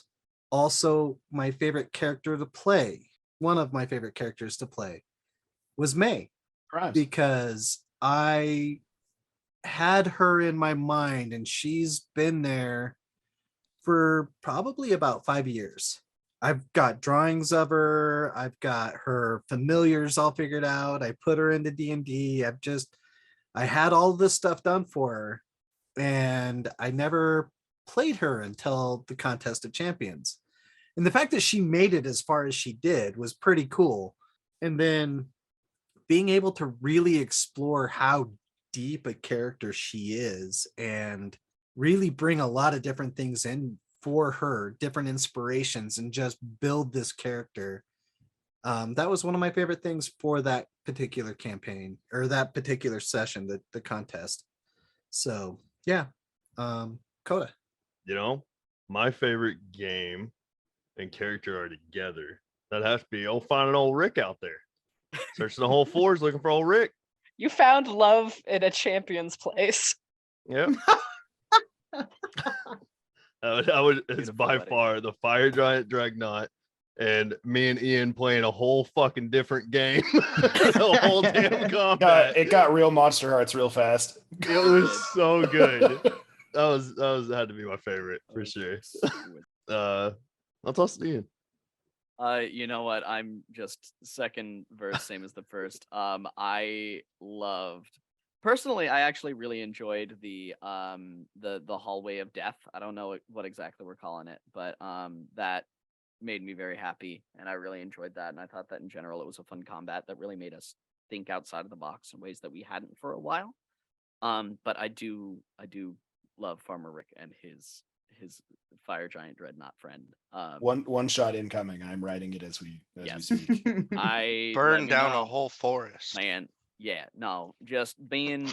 I think that Farmer Rick was my absolute favorite in just the absolute existential dread of understanding that you have committed an ecological war crime. As a farmer, Was a tad upsetting. Before you 'Cause he was slide into just the trying to get last back one, to I did forget that I did play this like, character. And I fire. told everyone else outside of recording, but I did have fun playing Dandelion. Yeah. So for some people that didn't know, I did play Dandelion in the contest. of Dandelion was in Champions, the contest. Yeah. Yep, Right. yep. and it was just fun, just because I was making quips that I knew no one would really understand, but I knew Alex got them because he was mad at you because he knew exactly who you were, but didn't want to reveal who he was. Mhm. So he just made little quips and talked about killing your favorite cat because that was shortly after Ivan had left us That's right. and stuff like that. I was trying to keep it hidden, but it was really fun to play Dandelion and be mad when he couldn't win. I think that leaves us with Allie for this one. May was fun, Tick was fun, but I think I had the most fun with the Echo Knight. Forget his name, but It was just Echo Knight. No, it was one of the he had- trios. Yeah. He's one of the Oh, right. halflings. Yeah, no, Echo Knight was fun. And then favorite game was the climb out of the box game, and then push the other people back in the box. It was also fucking ridiculous how well you played that fucking Echo Knight. Like out gate, you were Smoking just- people. Yeah. I was like, Yeah. what the hell? I mean, And that's half. That's probably 60% Allie's brain and 40% Echo Knights are just fucking strong. Yeah. yeah. Remember that. Yeah. Keep that in mind. Just to kind of tag on to this, I think my second favorite thing about the whole campaign was getting to play the Juggernaut, just mindlessly running through. Like, I'm gonna take prepared you for the fucking final battle of my reaction. Yeah, just mindlessly running through that freaking hallway and just destroying everything. And like, nope, I stand up and do it again. Go forward. I'm gonna do this, I'm sure, many times throughout this wrap up, and like all of us talking about this. I have a confession to make. Okay. I made up so many of those games on the spot. Oh, right I know. on. So Hell many yeah. of those I made up just Yeah, as soon as we baby. started. Hold Like- up, that's even better now. What the Yeah. fuck? I was just like, oh fuck. We rolled the same number like 5 times in a row, and I had only written 2 games per number because statistics. And so I was like, all right, I Statistics have went like, true random, motherfucker. yeah, and so I had to make up a bunch of those on the spot.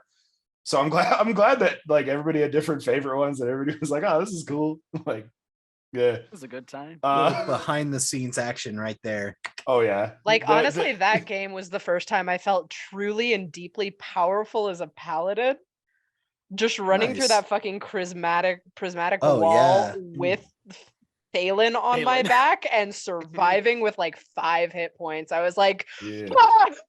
Yep. I'm like straight up dead on your shoulders. This next one's for you, Dash. And we've discussed this. Was Lysander really going to join Xerxes? Yes, he absolutely was. Hey, this means you guys can go watch that 0.5 episode now. Oh yeah, I Um, really wanted to know what happened. Basically, my plan entirely was to go and work for Xerxes and work for the bad guys and have that like genuine commitment to it. And then I was presented in the 0.5 episode that basically went, cool, you're going to go work with these new hires that we have. I was met with Ivan and Zephyros and basically went, hey, we're working for your friends. You want to do that? And I went, sure, I guess. So it's like I was 100% prepared to be a bad guy, potentially all the way up to the very end. And I'm very curious what that world would have looked like if Lysander had kind of chosen again to chosen to be a double agent or chosen to stay with Xerxes, or if he was going to be like with his brother in that final battle. Like, I'm really curious what a different world would have been if Lysander had the opportunity to actually be like, no, I'm working for the bad guys. And I'd had the option to be like, Alex basically like, do you want to join another team? And I was like, no, I guess. I will help my friends, probably. So yeah, 100% was ready to work for the bad guys. Ian and Dash for this one. Yeah. And myself limitedly. This is what I thought was first, but it was just the last one that I read. Was the debate about Sylvanas' gender planned? No. Not at all. No, it was not. I think I fully was like, Sylvanas is a woman. That is how I've always thought of her. And then Dash was all like, oh yeah, Sylvanas, my God, he was doing this. I'm like, no. He ain't doing nothing. I And then think- apparently like the funniest thing is that we independently built these characters. Like, I sat in and listened into one of the home game like early. It was like session 3, maybe like 2 or 3 in Nightstone, like just clearing out the town. And I was just like, oh, this is fun, because like my usual Sunday game had fallen through. And I was like, oh, maybe I'll make like a Furbolg. Like Critical Role just came out. I really like, not just, but it's like Critical Role's been out for a little while. I really like Caduceus in this like campaign. Maybe I'll do that. And oh, Sylvanas, Forest God, cool. So mine was just like a bunch of research of lining stuff up together, and showed up and was like, oh fuck, we have a Furbolg cleric to Sylvanas and a Furbolg paladin to Sylvanas. And we just assumed the gender incorrectly on both sides. And Alex, I'm so proud of you for making that a fucking plot point. That was rad as hell. you were like, oh, this is funny. I'm gonna make What are you gonna do? You didn't want either of us to be correct, Right. or I should say, you didn't want either of us to be wrong. It's fine. I feel like it was the correct, because I know one of the other would have been insufferable about it. Yeah, I suppose Before early game to Partos and early game Lysander would have fucking gloated. I would have had a I- heyday with it. I will throw my 2 cents in that before I rewrote it to figure out why there was 2 of them and why they had like been so different for the 2 of you. I was on Team Dash. Sylvanas was a male god. Because technically So- he is in canon, if I remember correctly. Correct. But like, yeah. hey, folks Sylvanas at is a home, male. fuck canon. Make your own shit. Yeah. That's what D&D's all about, baby. This whole campaign is because I said, fuck your written narratives. This is boring. Let me do my own thing. This one is separately for Zach and Hero. Uh-oh. That was about Zykor. It's about Zachor. What was Anouk doing during the final fight? You wouldn't be able to watch because it was on a different plane, and he wouldn't have been able, and with all the shields and stuff, he wouldn't have been able to do anything about it. Let me rephrase this question a little bit, because during the final fight, there's not a whole lot that Anouk could have been doing because, Right. like you said, it was so trapped off. What was Anouk doing during the final conflict when like Xerxes' forces were on ground and Right. that kind of thing?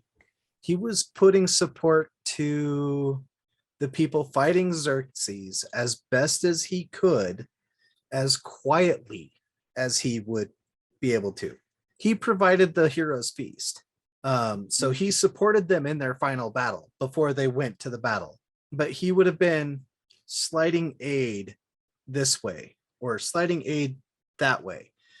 And as a character, being an 18th level druid, he had the ability to be able to cast in animal form. So he could wild shape and still cast some of his spells.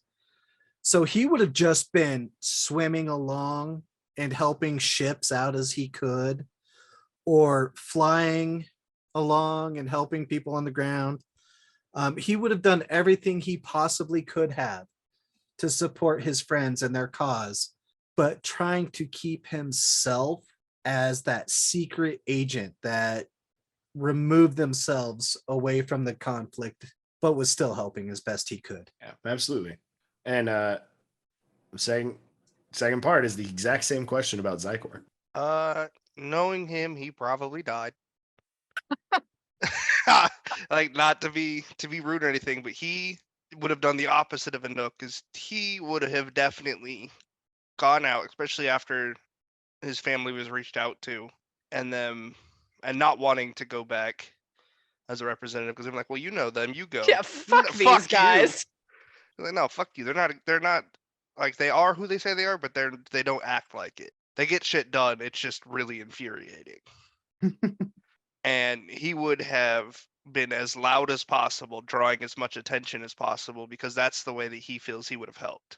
If they're, with them being quote unquote gone or missing for a few weeks, if the enemy had somebody to focus their attention on, he took pride in being part of a family that could fight heavy into a lot of the things, a lot of their foot soldiers they could throw. So he would have tried to have been as loud as possible. It's Boromir at the end of Fellowship blowing the horn of Gondor to draw the orcs. Yeah.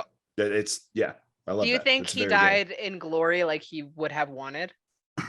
He would have died in battle, but he probably would have been pissed about it. That's valid. good. Yeah.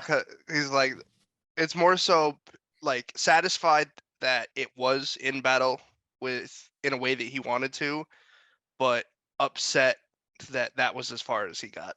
Like, Yeah. this was really all I had to offer, and I tried to join the chosen ones. Like, what was I thinking? Yeah, I like that. That is all of Whisper's questions. Thank you, Whisper, for all of your questions. Those are very good and thought-provoking. Thank you, Whisper. Yeah, thank you for sending us back to the contest for sure. That made me very Thank happy. you very much. So Also, now, can I interrupt here for a moment? I know Yeah. we were supposed to do something earlier about this, but I think I'd we're- like to, since we're talking about Whisper. Mhm. Hello, Lilu. Thank you for being a fan. We love you, and we hope to see you soon. Keep Hey, watching. Liluras. Hey, We kiddo. appreciate you, Lilu. I don't have an accent. now we're on to our questions. So, does anyone have one that is at the forefront of their mind? And this is I- going to be loosey-goosey. I have a very general open one. I think that all of us could answer to some degree. Is there anything any of us, character plot points, plots in the story, things that came up that we didn't get to see, you're curious about? Any of us, that stuff to do with our characters, stuff that we wrote that never came up or was hinted at being introduced, or unresolved plot points. Anything that you guys Kimber is think giving about. you all full permission to poke me in the chest and go, but what about that? I think you No. should start, Alex. I think you should start. Me? Yeah, I think you should start. But it's my fault that there's holes in No, unresolved but plot basically- points. No. Like, if there was ever a plot hook you gave us that we didn't take, that you're like, man, that would have been Oh. cool. yeah, Many. or like There's a lot. Pick one. Well, that's the hard part about how I DM, right? Is there's always those things, because I like to give my players just full free agency to do whatever the fuck they want. And so I always fill the world with all this random shit and then say, yeah, this is cool. And a lot of the times the ones that you guys missed was because of like bad perception checks or like those kinds of things that got skipped over. So I think the one that I was most disappointed about wasn't one that y'all just like decided not to go to. It was one that you had just missed. So the area around the whirlpool that led to the elemental plane of water, in the ocean, like around that and surrounding that, there was this like effervescent, like ethereal blue magic field around that. It was a convergence point between the two planes, and that was the entrance to the planes. But it was also much like the bubble that Grim had put up, and like the ice giants layer that was underneath the water. There was an entire like underwater city full of like tritons and shit like that down there. That was full, like there's just a bunch of different things in that area, because it was their point on the prime material plane, so that they could do all of their business throughout there. Like that was where they came up and out, and they had established a full city there that was like a transport hub between the two. and we never really went that route to go get the artifact there. So you never really got close enough to interact with it at all. But there was a whole nother city full of city opportunities there that just never got explored. That's cool. That's my like, damn. I'm gonna pop in here.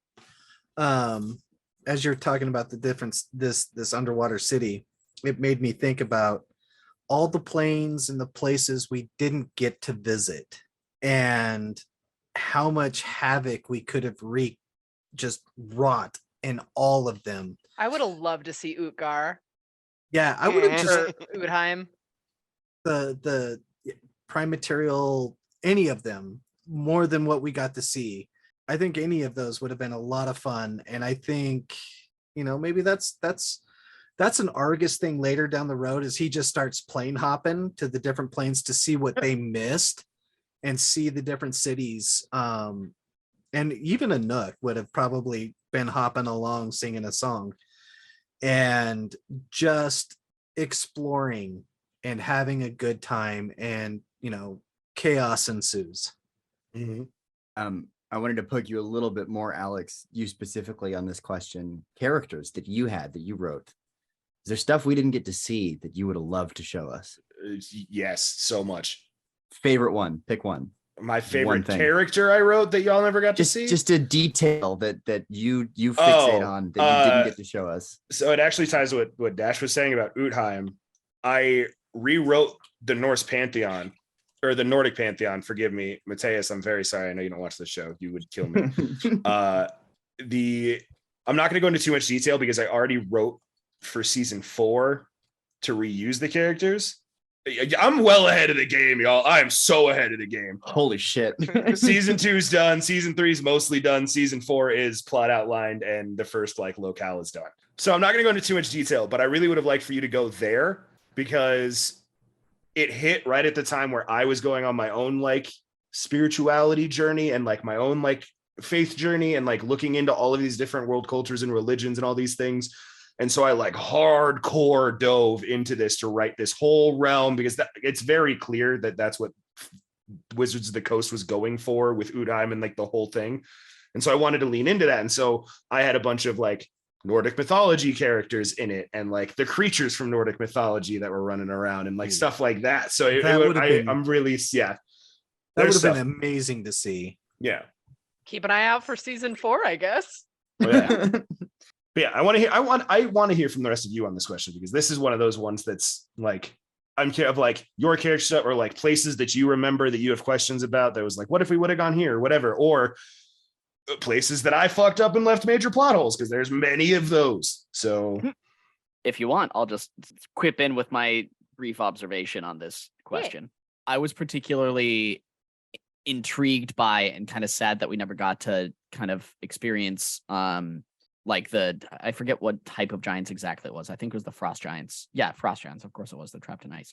But with Grimm and his Arcanus Magnate tome, and Alon's father, and just kind of everything that came along with kind of investigating a little bit more into the Arcanus Magnate, their origins, and everything that came along with them in regards to this really specific, terrifying plane that we were supposed to experience. I'm kind of sad we never got to do that, and I am very interested to see what that would have looked like, because that sounded like something that would have been really cool.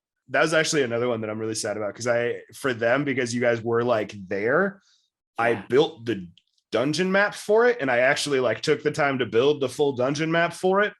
And I'm sure I'll use it again at some point in the future, because I worked fucking hard on it. I had dynamic lighting and everything. Yeah. Yeah. Oof, that one's rough. Yeah. But no, it was, if you would have gone that route, you would have gotten a lot more info on Olan's father and how he got trapped in the ice. There was the potential of bringing him back and going that route. There was stuff. Sweet. But instead he's fucking dead. Instead he's dead. And the man that killed him is also dead. Everybody's dead. That's what happens when time passes. Yeah. So this is dumb, because I couldn't think of anything really big, and I've had this in my header since that's when we were recording too.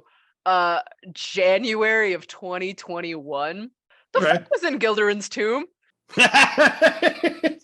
Was Uh, it just like a holy avenger or some shit?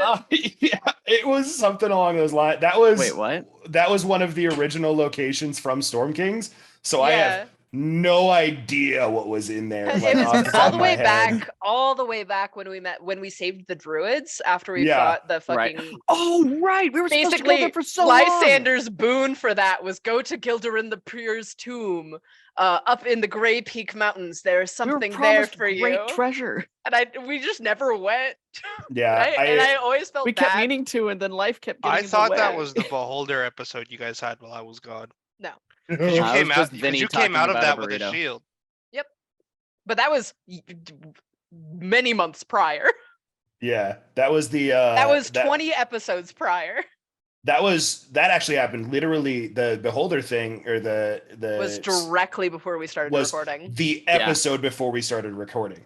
Because Shame. coming out of that mountain and seeing Zephyros losing his shit because of what happened in the cave was where we started recording. It was the first episode, Yeah. which, fans at home are bad. Sorry. Are bad. Not good. Bad place to start. We hope we got better, but we can't guarantee we did. Oh, guys, we got better. You got We've better. also learned so much over the Yeah. last year and a half, 2 years. Just the sheer editing experience that you and Coda have now is leaps and bounds Yes. ahead of whatever the starting Well, it's place like- was. Yeah, Coda took a class. Legitimately a just- valuable life skill that you both now have. I have one, and it does, it's relates to my character because I feel like I had such a truncated experience of this. I'm looking did, forward yeah. to more. I gave Alex a very bare bones back when Harlan was a warlock and a paladin. I gave Alex a very bare bones of my patron, and was very we got that little hint when Harlan broke the glaive over his knee, and I'm curious what Alex came up with outside of the bare bones that I gave you, which is probably not a lot given how busy you were, but I'm just curious. So it's an interesting question because I don't remember all of the details of it because that was the first time you came around, which was like over a year ago. Your patron was, because I wanted it to have loose story tie-ins to everything. Your patron was essentially an extremely powerful demon lord that ultimately further on had those connections been made and the party had gone to the abyss to look for the artifacts and stuff there, would have reconnected you through it. But it was a demon lord who, instead of gaining his power through just devouring souls and doing the things that demons do, was essentially a devil in disguise. And so was making pacts with things to gain power and just absorbing power through making unbreakable pacts that would ultimately get the souls brought to him regardless. But yeah, it was fully connected to the abyss, and my plan was to bring you back a little earlier if the party had gone there to have that connection point be made. It's so cool. We did go there, but I guess it was already after Harlan was no longer a warlock. Yeah, and I wasn't comfortable with Shoehorned something that that I in. had written for the original Abyss encounter, so I had to rewrite it for the stupid trivia thing I did on the fly, and it made it hard to reconvene there because I did a lot of, like I said, I was going through a lot of researching at the time, and I realized that some of the things I had done was bad. And hey, folks at home, if you realize something you're doing may be wrong or problematic in some way, stop doing it. Change the story. do what you need to do. Yup. It's okay to retcon. I have a question kind of along these same lines. Okay. It kind of goes to Alex, but it also to everybody else who feels like they want to chime in. When a Nook decided to go for the deep swim and he became a warlock, how surprised were you, Alex, when he did that and everybody else? And then how much scrambling did you have to do to figure out what patron was going to be under the sea for a Nook? Does anybody else want to chime in here? That was fucking ecstatic. Yeah, it was rad as hell. I That was so cool as shocked hell. because I know he was dangling that fish, and I didn't think you were gonna take it. I wanted a warlock buddy. I was not expecting it. It didn't You seem weren't like it was here. gonna be in character, You but weren't the way here. that you And the cat left me. Well, fuck you. You weren't here. It was Still. before we met you, I think. No. When you- No. No, it was it's after. It It was after that between- first battle. You weren't a Yeah. warlock anymore. Oh, yeah, I guess that's Yep, that's correct. You know, what were you gonna say? Pretty little mouth. I was just saying that it was, one of those right out of left field sort of things. It would definitely felt out of character. Excuse me, out of character for you. Not something I would have expected until you started getting through it, watching you like navigate through it and be like, okay, yeah, no, this sounds right. This seems good. And I was like, oh my god, he's doing it, and it totally made sense. And I thought it just added so much like depth and the word texture to your experience. I really enjoyed it.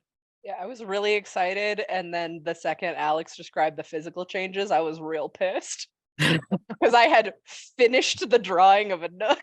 That's I went, you God did. fucking damn it! From my end, how surprised was I?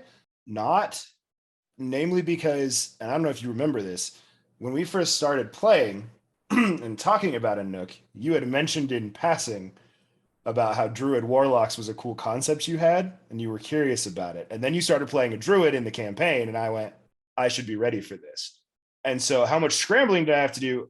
Honestly, quite a bit, namely because at one point early on, like about a year into the campaign, I lost my notes. Like they just got scrubbed. Right. I remember that. And so I didn't prepare your patron stuff again because in my brain it was done. And then you did it, and I went, oh, let me pull up my notes. Oh yeah, I don't have notes. Well, time to go off memory and figure it out. It's Jormungandr.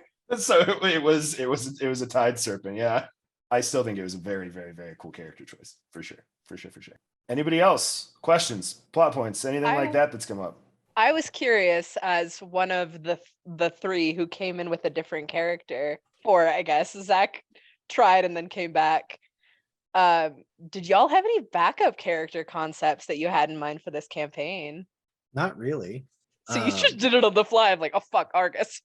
Yeah, I mean, I wanted to stick with a druid because I still really, really enjoy the druids. Don't get me wrong. A Nook made me fall absolutely in love with druids, and then Argus just kind of reinforced it. But that was the only thing. I wanted to be the same, but so completely different. I didn't want to repeat mistakes. Going back to what Alex said is if you do something that's problematic or wrong and you realize it and you learn from this, stop doing it. And that was what I did. And I think Argus was a lot more fun for me, even though I love a Nook, because I put myself more into Argus than I did a Nook. So that's my experience with that. Oda, tell everybody the stupid idea you had. I had a great idea for a backup character. But I want to preface this point. I agreed to this stupid idea. I'm not surprised. So if Gargak ever actually died. Nigh impossible by the time you started thinking about it, I'm sure. Yeah. But, if it happened, he was going to come back. But it wouldn't have been Gargak. It would have been Craig. But Craig was spelled in the same letters used to spell Gargak. I can actually pull it up. Because I believe I still have the character sheet. So it'd be like Kariag or something like that. Yeah, I deleted it. It was Ka like or Kra Rigga or something like that. Yeah, it was really funny. Craig. And it would have been Gargak, but he would have been an artificer and would have been extremely intelligent and got all of his brains back. And basically how he got resurrected is Dandy Basher comes out of him and forms armor around him in a full suit. And the type of artificer I picked was a battle armor or something like that. And he literally wears a full suit of armor, but it would have been Dandy Basher. So you would have just came back as fucking off-brand Tony Stark. Yeah, basically, yeah. Just smart Gargak. Yeah. I love it. Don't talk to your friends about actual play character concepts when you're drunk. Keep the idea though, because that could come back later. Yeah. I love it. Anybody else?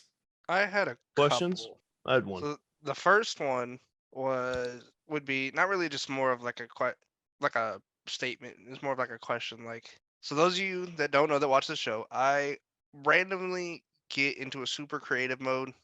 I like to write stories and stuff like that. Creative writing was something I loved to do in school, and sometimes just like to write stories. So there's times when we first started, because I was getting back into D&D for the first time in a while, and so I just started making a bunch of characters, and that is literally how Tumult existed. Because I just made it one day, and I was power gaming the shit out of it, and then I was like, "Yo, Alex, look at this fucking character. This character looks sick." He's like, "Why don't you play it?" I was like, "Okay." But so it's like thinking about it, and like if I just had that on a different day, or just never finished Tumult in time to have that conversation when I just happened to meet up with Alex that day, like where would I be still playing Morzir, and how that would have Yeah. affected the campaign for me? It's crazy because Morzir was a completely different person, and I'm sorry that none of you guys ever got to see him recorded. But he was a very, very different person compared to Tumult, and I had a lot of fun with it. So hopefully one day I'll play someone similar to him. And the next one was, if Ian did not get extremely lucky during the first battle at Groodhog, when my mind and Garagak's mind were taken over by Dandelion, and he got Sylvanas to intervene to free us. I don't think I was alone in so I think Kodo can back me up a little bit, that we were full set on losing those characters. We did not know. I didn't really think we had the chance to be freed at the time, because I didn't think we were powerful enough as a group, and where that would have led us, because I hate to say it, but that is where I made Zykor. It changed a little bit afterwards, because then I brought him in for a different reason, not just I full on lost a character, but it was like, what would have happened if Garagak and I had been forced to be mind controlled and join Xerxes? Like, when would the party have had to fight us again? And what that would have came to would have been insane. So I can speak to that because it was one of the options that I had. If you both would have stayed mind controlled, you wouldn't have been seen again until probably the 0.5 episode. Which wasn't even on the radar yet. Correct. But my initial plan before the contract, before Ivan had left, before anybody else, like my initial plan was, if you had stayed mind controlled, like if y'all had lost that fight, it wouldn't have been a TPK in the sense that everybody would have lost their characters, but it would have meant that Tumult and Garagak were gone. Because I feel like you all know at this point that I don't pull those punches. Like, I will just fucking stick with it. So you would have come back, assuming Ivan stayed, Lysander stayed, everybody stayed, everything was good. You would have come back in this final fight. And you would have spent the entire time the Chosen Ones were running around doing their thing, getting stronger, leveling your characters. And it would have been putting you back in those characters in this final fight, fighting against your friends once again. Which would have been really weird, because the time that we got mind controlled was the time where Tumult didn't really have to be mind controlled to agree with some of Xerxes shit. Yep. So like it wouldn't have been like if you free him from the mind control, he would snap out of it. You don't even know if he was actually mind controlled at past a certain point. I think it would have been really hard to come up with a reason to not, because at that time he was like, well, I mean, other than the extinction of a race, like, what is so bad about what they're trying to do to bring order? Like, what is bad about it?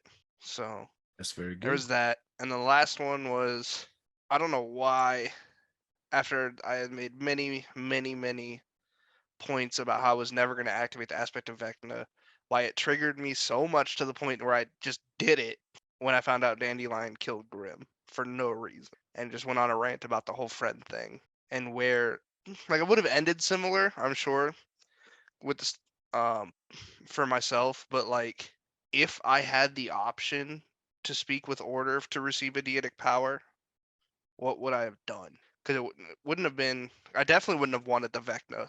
I would have locked No. that. I would have taken that Yeah. aspect and locked it in the fucking box and watched it for all eternity. Easy answer. You would have taken Ayun's place. You would have been the god of knowledge. Mm.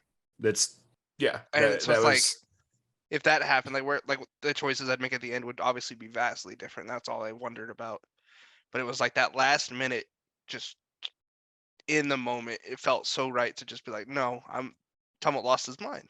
honestly It was a complete character alien decision of the concept. campaign that like fully I was like, oh, all right, we're fucking doing it then. All right, let's go. Fucking cool, dude. Yeah. Oh, that was my little 3 like what ifs, because they were just the big moments of each choice that I truly made or didn't really make in the mind control sense, but that would have drastically changed my story. Yeah. Question I had was, what would have came if I would have stuck with the druid bit? Because when we met the people, they imbued me with chaos druid energy. So you would have been a wild magic sorcerer, but druid. Oh, So dude, that's anytime you so cast, cool. yeah. So anytime you cast a leveled druid spell, you would have had to roll on a wild magic search table, which, like I do for, like I was doing for Garbanzo and all that kind of stuff, I would use my modified system for. So, Nice. I had made a druid wild magic table, so all of the stuff, like instead of it being as random as a wild magic sorcerer stuff, yours would have been random effects on like the nature around you or like nature based effects that went through. And I Yeah. think Nice. like we could all kind of answer this question thoroughly, so I don't want to lead us on another hour-long tangent. So this one's specifically for Alex, because I'm always curious from the DM seat. What was your favorite part, like your favorite moment in the campaign? That's I know it's like a nigh impossible question for a 2.5 Yeah. year long campaign. Just quick rapid fire a couple of them that you really loved, because I always love to hear the DM's perspective on that, because we obviously all love a bunch of different things. Sure, our characters, not our characters, but I'm always curious what the DM was like. That was rad as hell. I loved that. it's not heavy story impactful. I think it was a fucking beach day episode. And I looked around the screen at all of you, my lovely, lovely friends sitting here. Everybody had a smile on their face. Everybody was laughing. Everybody was having a good time. And I'll never leave my mind because I remember looking around at everybody and just seeing the joy on this random going through magic items, shooting the shit with each other. And it's those moments. It's the moments that I could see all of you having a good time. The moments that I knew all of you wanted to be here. Those are all the moments that stick with me, because no matter what the story is, no matter what the character arcs are, the thing that truly matters to me is whether y'all are having a good time. And so anytime that I could look around the screen and see everybody with a smile on their face, or seeing people tearing up when something happens, or things like that, those are the moments that stick out to me. And we had a lot of those. And I'm ready to keep having a lot more. Folks at home, I told the players this last week to get ready for and all that stuff. We're going to do compliments wrap up. We used to record these and put them out for everybody to see and all that kind of stuff. But because we're doing it for the end of the campaign, I wanted to do it a little differently this time. So I told everybody that everybody's doing the DM seat this time, I'm giving everybody a compliment for the campaign. We've been doing this for 2.5 years together, playing this campaign, playing through it all. Everyone has grown, everyone has changed. Kimber, I know you have had less time with us than that, but I want to say this practice has bled into other games within our circle, and it's a beautiful thing, and you should try this in your home games. I do this for every game that I play in, every game that I run. It is a really good way to spread positivity. But I wanted everybody to take some time and just acknowledge everybody else around them. And it's not just focused on the epilogues or anything that we've said today or anything like that. It is compliments for over the campaign. Ian, you have to go. So I'm going to have you go first. And then once this gets posted, I will poke you and let you know so you can go through and watch what everybody else had to say about you when you're done. I'm just gonna go top to bottom. There we go. Starting off with Dash. Dash, your ability to both wrangle the heathens while at the same time really finding the nuance in story and perspective is tremendous. You ask questions, you ponder deeply, and you really navigate what it's like to be a real person wrestling with the consequences of their actions. It's very easy to get caught up in the sort of almost the immunity that this game brings, in that, like, yeah, we don't want our characters to die. Yeah, we might be playing a video game with higher stakes, but ultimately, like, when we leave this table, we go back to our lives. But you still look at the situations that you're in a way that is really, really thoughtful and reminiscent of what life would be like to live and breathe and exist within these characters. And it brings so much more depth and spice and variety and liveliness to who you play and how you play them. And it makes them wonderful as friends and foils. So I have really appreciated that about playing with you, and I am excited to play against that again. Kimber, I know I don't have as much experience with you in this game, but I do have the wonderful experience of being with you in other D&D settings and having played in your game, which I also had to say goodbye to because school is consuming my life.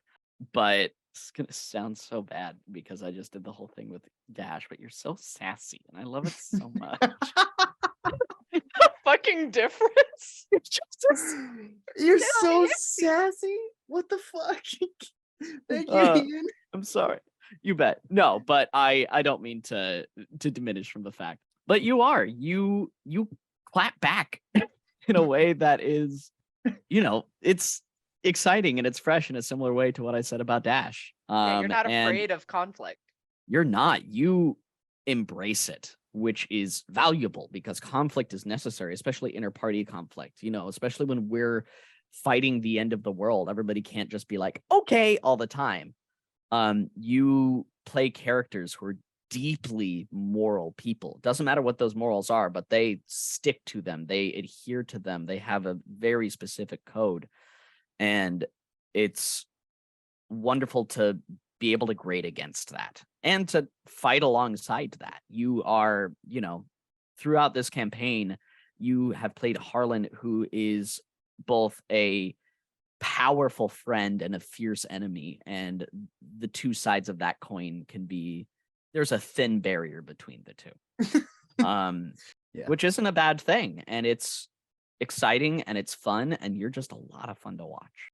Coda, you are one of the funniest people I've ever met. You are so funny. Your ability to not only come into and I know you're going to get compliments all day about your growth and everything you do and how fun Garagak is, but just at its core, like the reason why I play D&D is because I want to laugh with my friends. Honestly, the most fun I had in this campaign was at the very beginning of the pandemic before we even started recording. Like super baseline level, we're peeing on our corpses. It's just like there to have fun and laugh. And you take that joy, that humor, that laughter and crank it up to 11 and you rip off the knob. It's always there. It's always on. You have the ability to be serious. And when you are, that juxtaposition is electrifying. But the humor, the one-liners, and the fact that the reason it's so good is because you're staying so true and consistent to who you and your character is just like, man, what a gift. So I can't wait to watch you hone that gift over the coming seasons, and I can't wait to play with you again. Zach, your ability to play the long game is something that I can only dream of in D&D. I personally go for kind of like I'm a session by session kind of guy. Like this is my decompress from the week, and it's obvious that I haven't been as invested in a lot of these things and thought as much about these things as everybody else has. But your ability to break things down, to play the political game, the intrigue, look at everything that you could possibly give yourself an advantage with. Tumult was a really complicated character, both mechanically and emotionally.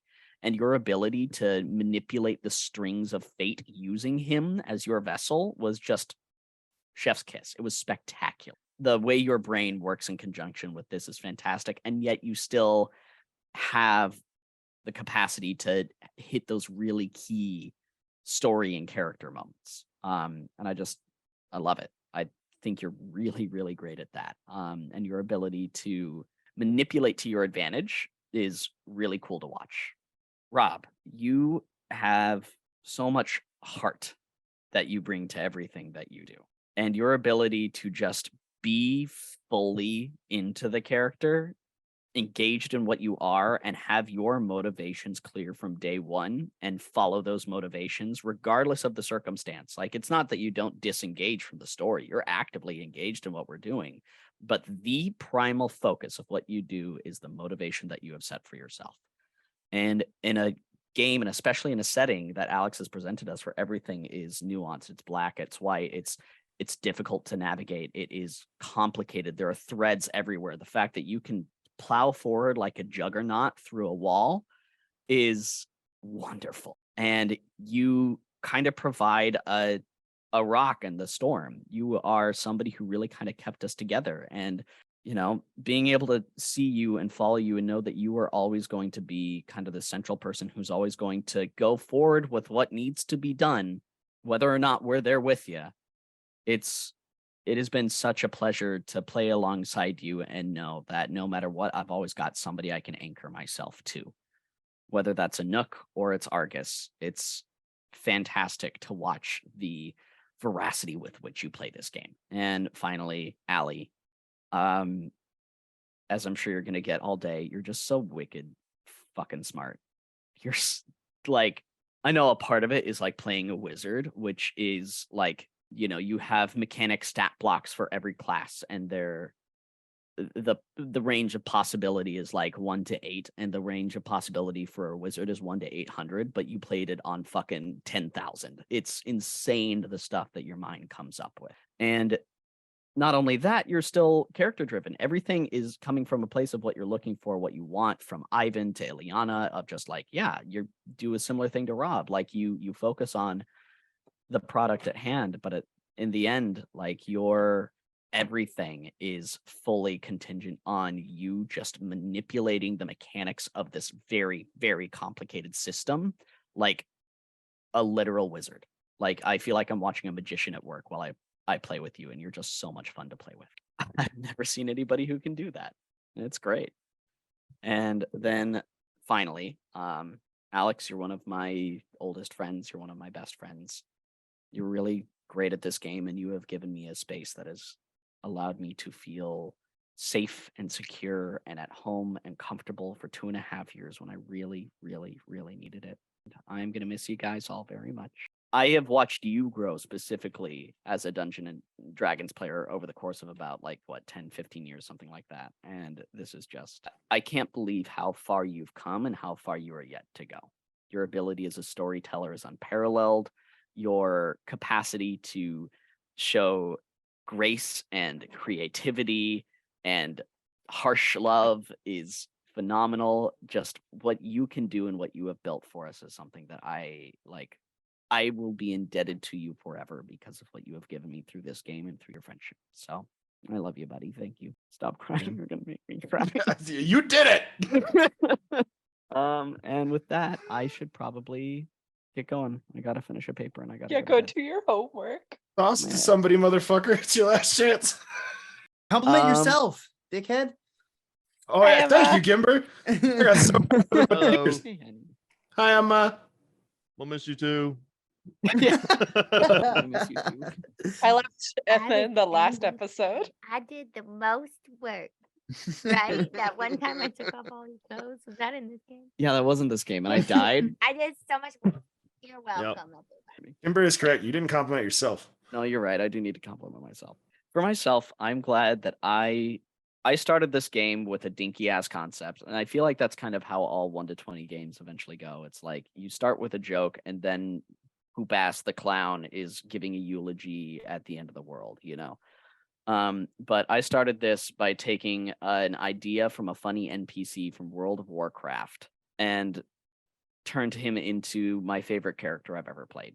He's not the most likable character. He's wishy-washy. He's dumb. He's underpowered, but he's mine, and he's squishy, and he cares so much, and I love him. And I'm proud of what I made and what I made him become, and the life that I was able to let him live, and the morals that he provided, and his ability to unwaveringly try to do good in this world, which is not something a lot of my D&D characters have done. I've done a lot of murder hobo chaotic neutral, but there was kindness and there was a desire to see the world as a better place this entire time. And being able to base everything off of that and wrestle with the pains of how impossibly idealistic that is has been the time of it has been the story of a lifetime, the experience of a lifetime. And I'm very proud of myself for how I stuck to it. So I say goodbye to Tepartos the Third, gone but not forgotten. In death do us part. And I'm The excited man that to will see the heat death of the universe. Yep. And you know what? He's going to take the universe off to wherever it's going to go at the end. All right. I seriously do have to go. I'm sorry, y'all. We Keep love in- you. I love We you love too. you, buddy. Keep in contact. I'll Will do. chat. I'll pop in when I can. Yeah, you'll be back. I'm not worried about I know. I will. I'm gonna go do my stuff. I love you all very much. And for one Popcorn last it. time. Oh, Coda, it's you.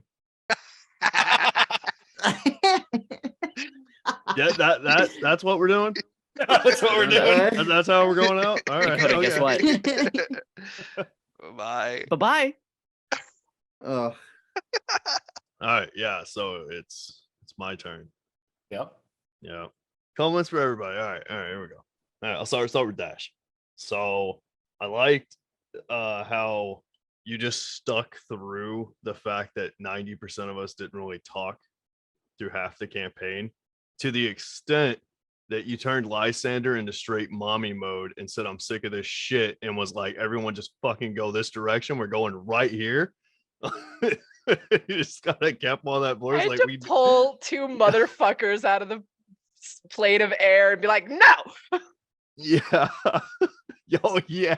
Me and Argus were just sitting there, just woo. Yep. Oh, that was great. It's really funny. You know, you and even Ian give yourselves hell all the time. Like, Ian's always like, I'm long-winded, and you're like, I talk too much. But in reality, you carried our ass through half this story, because the rest, like, we would have this campaign was still going. We derailed so much. We were like, no, we're fucking going over. We're gonna go do this. We're gonna go eat a sandwich in the woods and shit. Like, just with all kinds of shit. So it's not always a bad thing. Like, it was good. And then let's see, like, this Kimber guy. Kimber, you come up with really cool character concepts. Like, I really liked Harlan. I thought it was really cool in your relationship with Sagrin, and everything was really good. You really played it out really well. Just the whole time. It was really cool. And you had Dino's dogs. Like, you had all kinds of shit going on.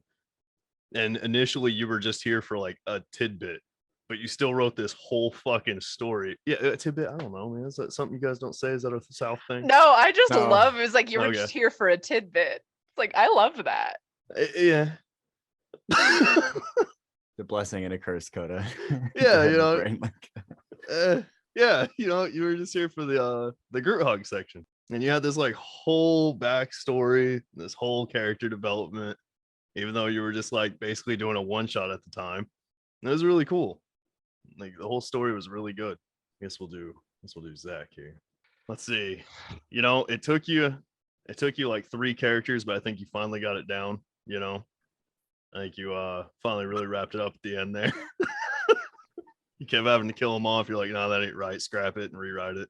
But Only one of them. Yeah, and Alex went, no, this one's not fucking dying. You're keeping it. yeah. At the end, Alex said, "Fuck that. No, he's alive." I just wanted to make sure Vecna died. I let him Yeah, out. I know. fucked up and I knew it. And then Tumult was really cool. Just constantly, it was weird and like kind of really cool how Tumult kind of developed.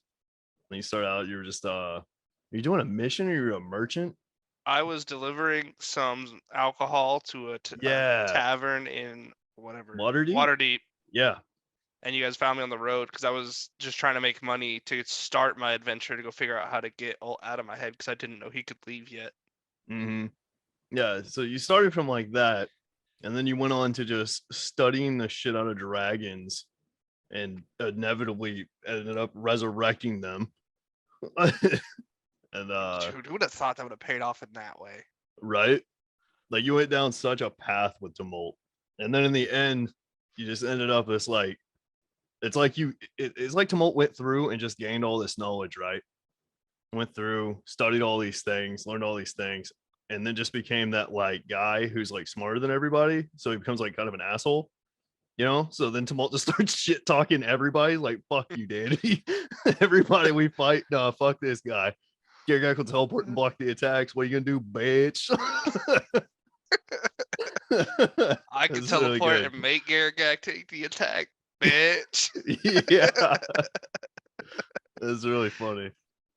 Rob, all your characters are wild. They're all so cool. Like how you played a Nook and Argus, and you act out their moves, doing the Haka. There we go. But yeah, you act on all these things, and then with Argus, you're like constantly like tinkering on screen and doing all this stuff. It's really cool how you play your characters. I really enjoyed it. And then Allie, smart as hell. Like, it's been said, but damn. You like, you flexed it hard during the Contest of Champions. Just every character sheet you picked up, you're just like waxing everyone's ass. And it's like, okay. It's insane how you can just. I sat here for like a week looking at this monk character sheet I had to play in that final fight, looking up shit. How the hell do you play these things? What's my combos? I'm sitting here trying to do like a fucking Mortal Kombat finisher with it. I'm like, there's got to be something. Literally, the Contest Champions is just like pick up character sheet instantly, start slamming. It's wild. Yeah. Is that everybody? Ian. Yeah, Ian's not here. That guy. Anyways, for Ian, I really like how Taparto started out as this really beginning to end, just stuck to his guns on being this healer. And it was so funny because you literally failed every religion check I can remember in this entire campaign. I cannot remember a religion check that passed. And Gargak always rolled higher somehow. Hence how the orc barrel rights ended up being a thing where we peed on bodies. It was so funny. Then at the end, though, I ended up doing a bajillion damage and actually going on the offense, and even tried killing Lysander. Like, Tapartos took a turn at the end there. And it was kind of neat how Tapartos went out, because it was kind of like he didn't like who he was becoming. So he's like, I'm going to be alone, ferry the dead.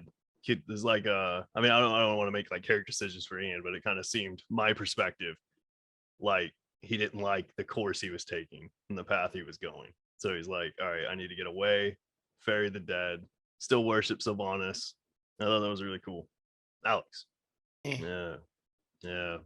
I have had literally never played a TTRPG. Never got invited to those things, never did any of those things. And you gave me a shot.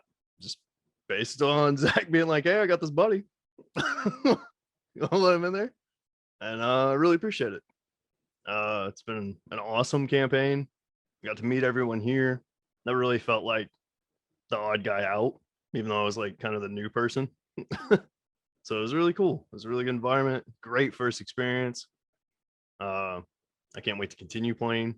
And that's all thanks to you giving me a shot. So I really appreciate it. Do I have to do me? Yeah. Good. I think I got a lot better at doing the stuff. I go back and like watch some of our early episodes, and I maybe said 3 or 4 words per episode. I really didn't talk or do much outside of combat episodes. And yeah, over the course of the campaign, I feel like I got a lot better at role playing and doing character stuff. And I literally had no plans for Gargak coming into this. I had no clue about backstory or any of that. So I just kind of built Gargak episode by episode on the fly, literally the entire time. And I think it came out all right. I'll literally never delete that character sheet. It is there forever now. So yeah. I remember your backstory. Yeah. It's very hard to call it a paragraph. Yeah. Because there was no punctuation. I suck at that. Like, I'm not good. Anything to distinguish lines from lines. It was one solid block of text about your character, and I loved it so much. Yeah. It's okay. I'm not trying to rag on you at all. Like, it was like, I know my fault. It was just very much so like, this is my first time ever having to think of anything like this before. And it was very good though. It was very good. Kimber, do you have to leave soon or anything? I'm good. I'm not working tomorrow, so. Okay. Oh, I'll popcorn it to you anyway. Okay. Wow, shit. I thought I'd have a bit more time. I don't have the full experience of the story, but I saw a lot of beautiful things from all of you. And I'm happy I'm here and I'm a part of this community now, and I've been, welcomed so readily. Rob, I love the approach that you had to a nook, because that's what I got to experience mostly from you, I think, in role play. but I mean, it applies to all your characters. And no, for me, there was this wisdom that just exuded, and maybe it's more you than the characters. I think, you have so much just emotional depth in your brain that just leaks out of you at every opportunity that it can, and it really shows in your characters, your role play. And I don't know. Every time you opened your mouth, it was lovely to hear in this game, and I loved every second of it. Allie, it's been said so many times tonight. You're fucking smart. You're so cool, dude. Like the way you think about this sort of stuff, the measured, the it's like you have a chart of everything that happens in your brain. That's been said a lot tonight. I wanted to get that out there towards you. I also want to say, you, from what I got to see, there's a difference in attitude and charisma that came out so clearly between Ivan and Illy, and it was lovely to see both. It takes a lot of skill. This does kind of tie up into what I have to say to Dash too, is Lysander and Rhyme were different people. It goes for both of you, and that's just, it's good acting. It's like that's just talent. That's talent. Like that's not something you can teach it, you can hone it, but something within both of you is just there. And on top of that, Dash, I do want to say, character writing, I get to see you portray multiple characters, and your character writing is your strong suit. You have an understanding of what makes a good story for a character, what is poignant within a narrative for them, and it's cool to see. I've been getting to see it with A10 for years at this point, and I get to see the conclusion of it. Yeah, years. Yeah. I get to see the conclusion of it, with Lysander and Rhyme, and it's beautiful to see. You're good at this. You should write books or something. I don't know, dude. I know. I know. I can role play. I can't write. I know. Coda, I think kind of exemplified by your entire wrap up. You are fucking hilarious. You were so funny. I think I laughed so much at everything that you had to say, but there was always these moments throughout the course of what I got to see here that you pulled this heart-wrenching performance seemingly out of your ass, because no one expects it of you, because you're, Garagak is a goofball, but I loved seeing that from you as much as we did. You're good at that too. Everyone's complimented your growth, and I'm sure they won't stop it, but yeah, dude, keep it up. It's cool to see. Zach, I expected to cry a lot more at certain events in this campaign, but the only time I cried was when I thought Tumult was dead and Harlan didn't get a chance to actually make amends. You're a brilliant storyteller, dude. I know you talk about how you went into it with power gaming in mind and yada yada yada, but Tumult really did grow into a fascinating character. You did a good job. Who am I missing? Alex, I want to sincerely thank you for being my enemies, my friends, my lover, which is, you've been all those things in this space, and I want to deeply thank you for letting me have the opportunity to tell any sort of story in a space you provided. You're really fucking good at this, dude. You really are. You're good at this. It takes a weight off my shoulders to be at a table with you, as at one of your tables, experiencing a story with you, something that you put together. Thank you. Oh God, for myself. Harlan ended up, I put way too much thought into Harlan. I put everything I had into this imaginary man for a couple months of time. If he's if he's had to deal with as much of the fucking exacerbated shit that I put into him for as long as he has, I think it's time for him to go down for a nap. I love him. I love the amount of thought that I put into him. I loved being able to play him. I'm gonna miss him. We're gonna push it over to Dash. That's me. I'm just gonna go around the screen because that's what works most for my brain. Kimber, the way Sorry. just had to cosplay Coda there for a second. Yeah. The way you just come into kind of any role play space you're presented, and I feel like you're the epitome of yes and of just coming in and being like, yeah, sure, whatever the fuck is happening, it's happening, and here's my reaction to it, and here's what I think, and here's what my character would do.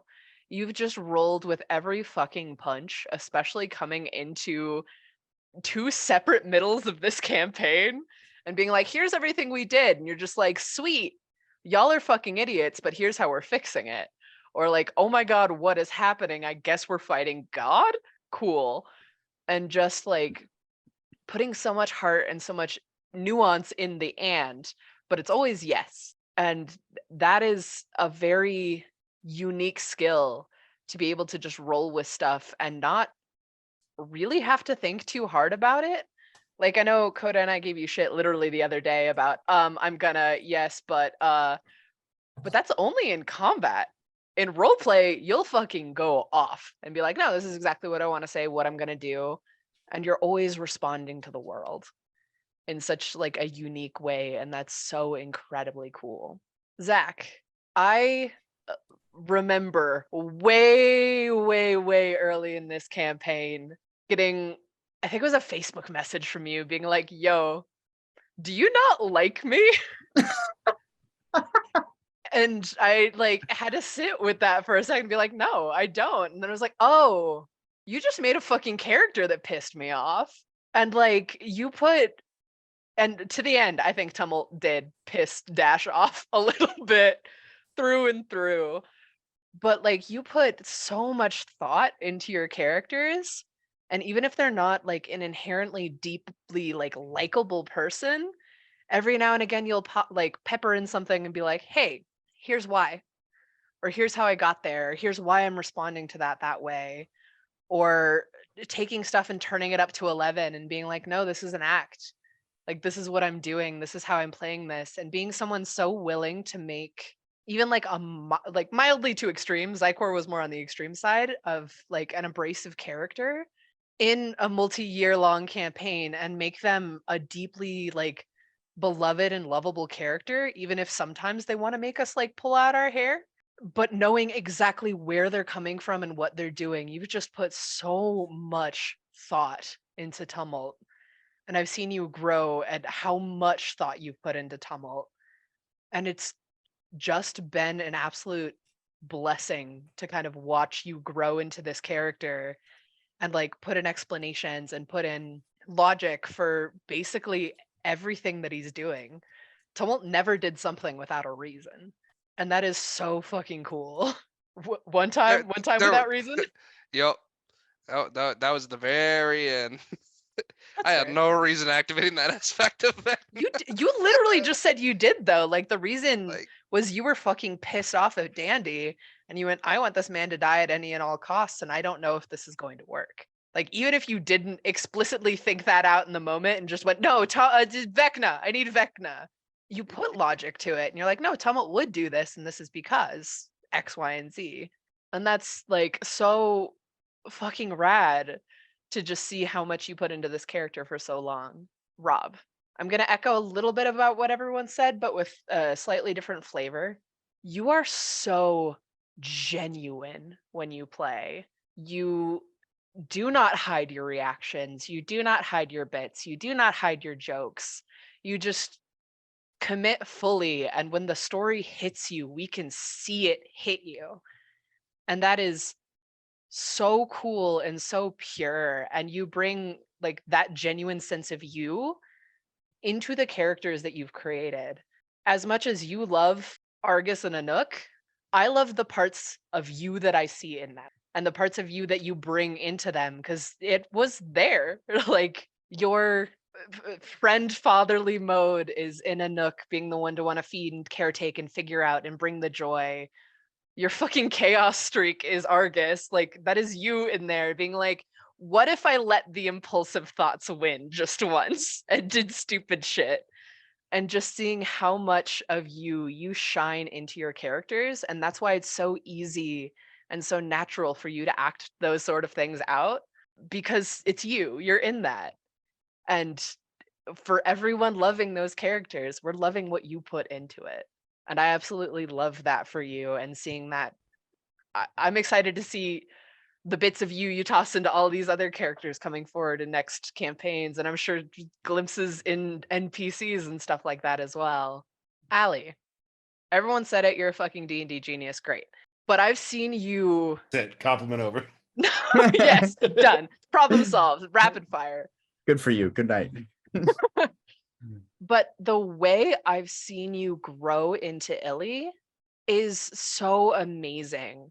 Of you coming in to just be like, oh, silly, like young teenage, like necromancer energy, to I don't know how much thought you put in advance versus kind of fell in, but gave us that like relatively simplistic thing of like scared little elven girl in the chaos plane, to diving relatively deep and speaking up a hell of a lot more as time went on, and being like, no, Illy doesn't stand for that. Like, or yes, absolutely, Illy stands for that. Do that thing right now. And just like showing so much of her, and by proxy, so much of like you as this campaign went on, and just seeing how much like deeply comfortable you got in this space, and being like, no, I'm gonna speak up. And being like someone who had the privilege of having those one-on-one sessions with you, even as Ivan, of just like getting to see more of you shine through is so cool. I'm very excited to see that continue to happen as you get more comfortable and we get you comfier headphones as time moves on. Hoda, this is going to be an echo of a compliment I gave like a week or two ago in Kimber's campaign, but it's going to be immortalized on the internet. I am so fucking proud of you, dude. Like, you talked about it yourself of like how much you grew over the chunk of your first D&D campaign, and the fact that you are now spoiled compared to everyone else's first D&D or TTRPG experience, but coming in from like not feeling like the new guy, but having the new guy social anxiety of like, I don't know any of these fuckers, I'm not going to say anything, to butting in. Like, I've kind of noticed it over a few sessions, but especially in this session, you're like, I have a thing. Oh, but like even having that energy to come forward and be like, I want to do this. And like from a bare bones nothing of I was a half orc raised in the woods by bears, to literally providing context to a multi-arc growth in Garagak through Leonin, and wrapping it all up with like, my brother's name was Leo. You just coming out and doing those gut punches, and I don't think 2020 Coda would have done that like in any way, shape, or form. So seeing how much more comfortable you've got with all of this is astounding, and I could not be more proud. For Ian, he is just such a phenomenal actor. Like, no holds bar, hands down. Just having the privilege of being like that kind of foil to someone like that made me want to step up my game. And like, I already had some decent game coming in, but I had to go up against Ian and having to be like, oh shit, we're the ones doing this. I guess I need to be on his fucking level or even remotely close to it. And just having the privilege to see him write the story he wanted to write and be the character he wanted to be. And like, as jokingly frustrated as we all were and everything like that, but even just hearing him monologue for like 5 minutes was so rad, because he would touch on like the notions of life and death and nuance and what it is to be human, and like, who the fuck brings that to a D&D table besides a fucking classically trained actor? Like, what? That is so beyond amazing. And I'm excited to see him in any amount we get to going forward, and see him being a little shit chaos goblin, because he had his fucking Oscar-worthy performance already. He doesn't need another. He'll just come back and have fun, and that'll be a cool side to see as well. Alex. Oh, Yes. Words cannot begin to describe how skilled of a DM you are. Like, you were one of my first examples of what a good DM and what a good D&D player was. And I know you've gotten down on yourself quite a few times about stuff you've had to pull and do in this campaign, but the fact that you had to pull stuff out of your ass on time to time and still made a deeply impactful, heavy story that we produced and put on the internet and also played through nigh every week for 2.5 years is beyond amazing to see. You put so much work into this, and I think more work than you even probably recognize, and you've done amazingly. I know we're going to see you grow and change and tackle stuff differently in these coming like campaigns just cuz there's such a different format compared to this one, but I am so proud to see how far you've come when you were already so skilled and so highly valued in my eyes. I'm excited to see you continue to grow and change and become an even better DM than what you already were. And you made an amazing story. We helped, but you made it. For me, man, this was kind of not like way early, but one of my first like full heavy roleplay D&D campaigns.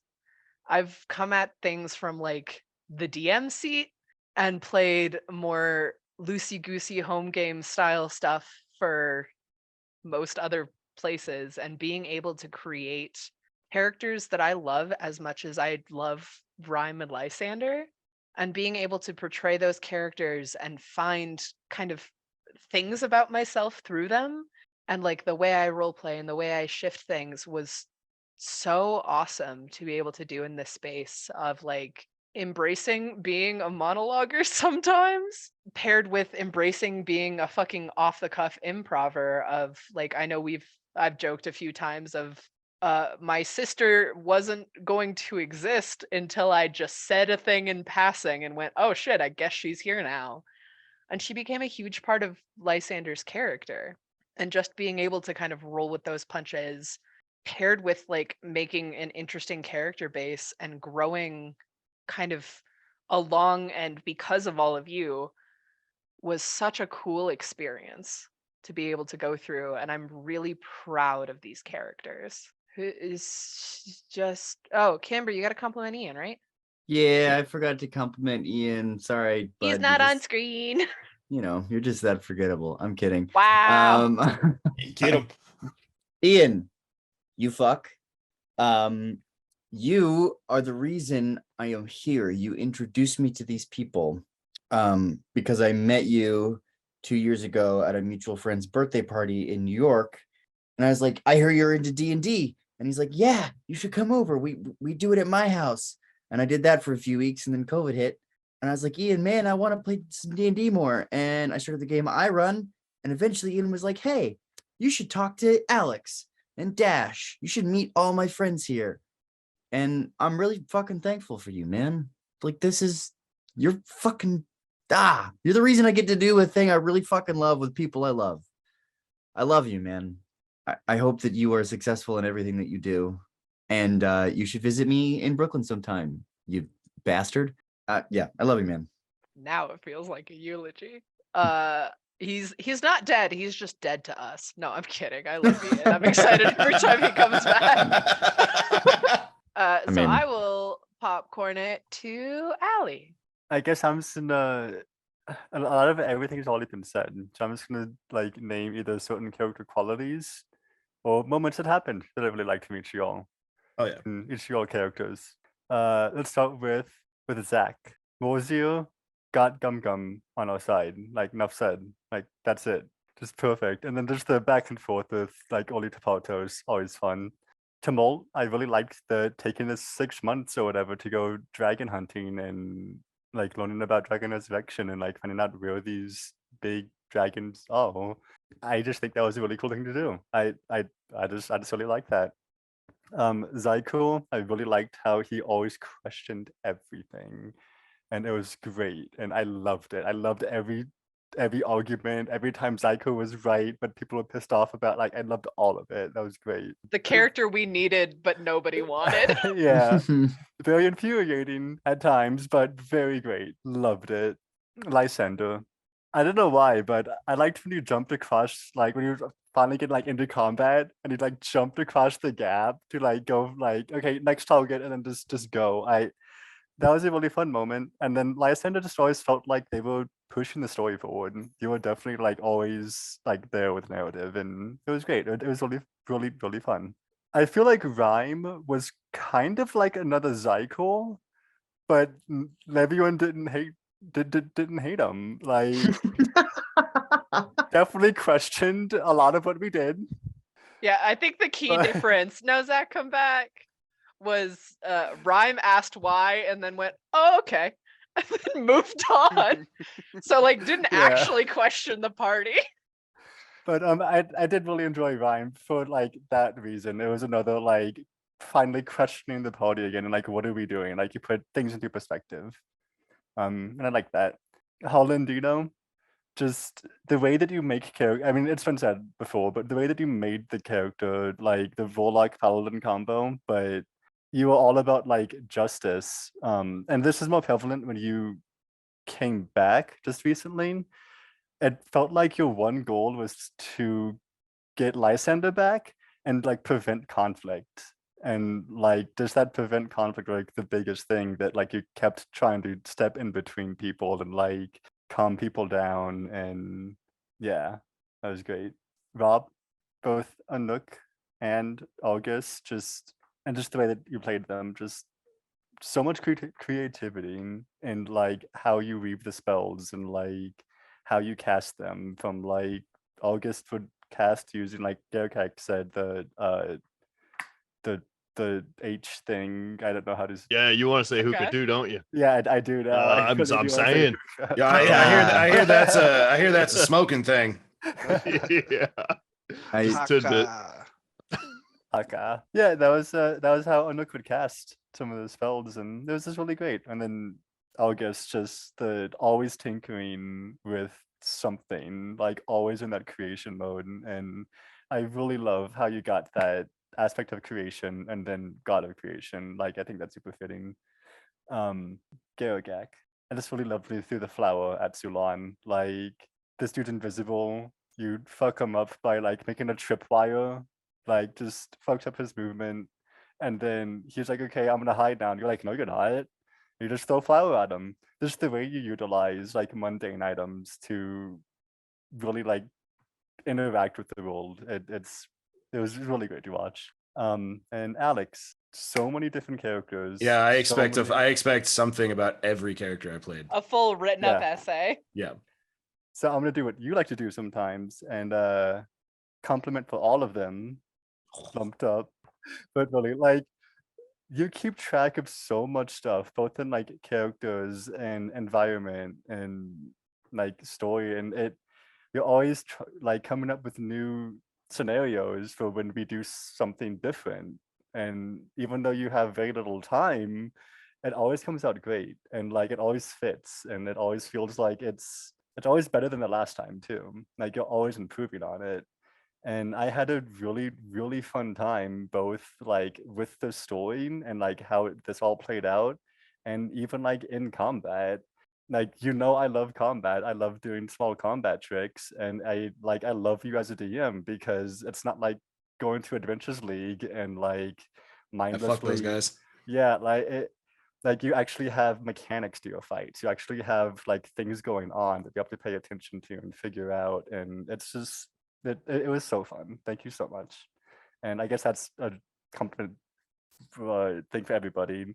We all worked together to make this story, so thank you everybody. I really appreciate you all. This is my first like outside of Adventures League and Discord channels. This is my first serious campaign because all that other stuff sucks. And this is a really fun time for me. Thank you so much. Ian and yourself. Ian. Departures was, in my opinion, like the main driving storyline.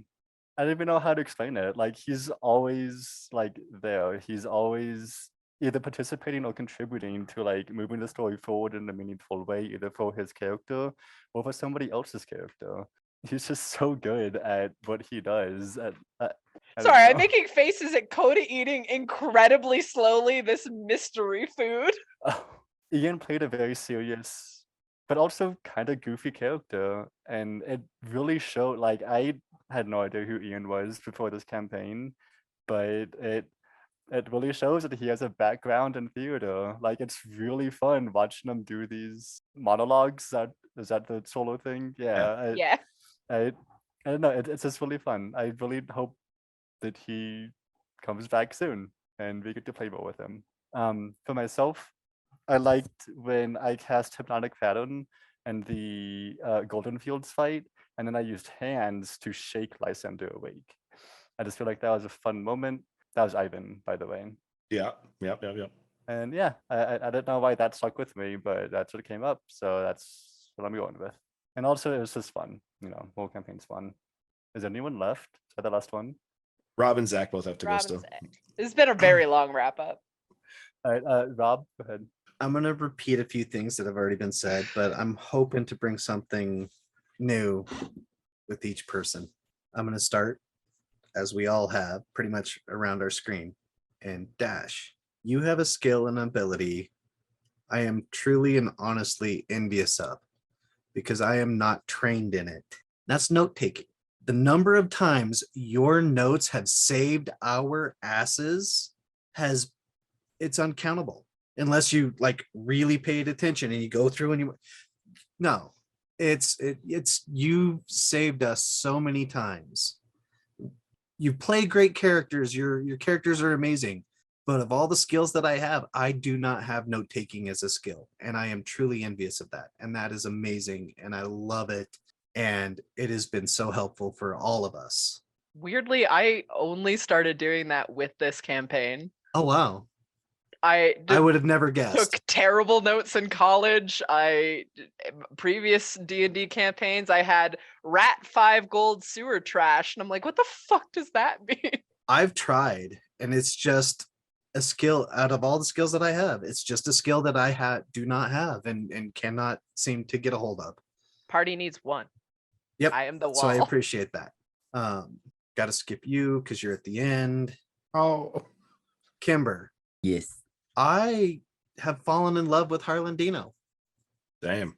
even though I mean, he's a good my looking guy. character, yeah, Sorry. my characters didn't really react much with or act scenes and didn't do much role play with Harlan. The way you played Harlan, I as a person love Harlan, and I at the end, I'm only hoping for the very best for him and Sagrin. You know what I mean? It's I want them to have their happy ending. I want him to enjoy his retirement on the vineyard. I hope all of his dabbles in politics come out the way he wants them to. I want the best for him because I love him and he's wonderful. And the reason he's wonderful is because of you, and you're wonderful. So thank you very much for that. Thank you, Rob.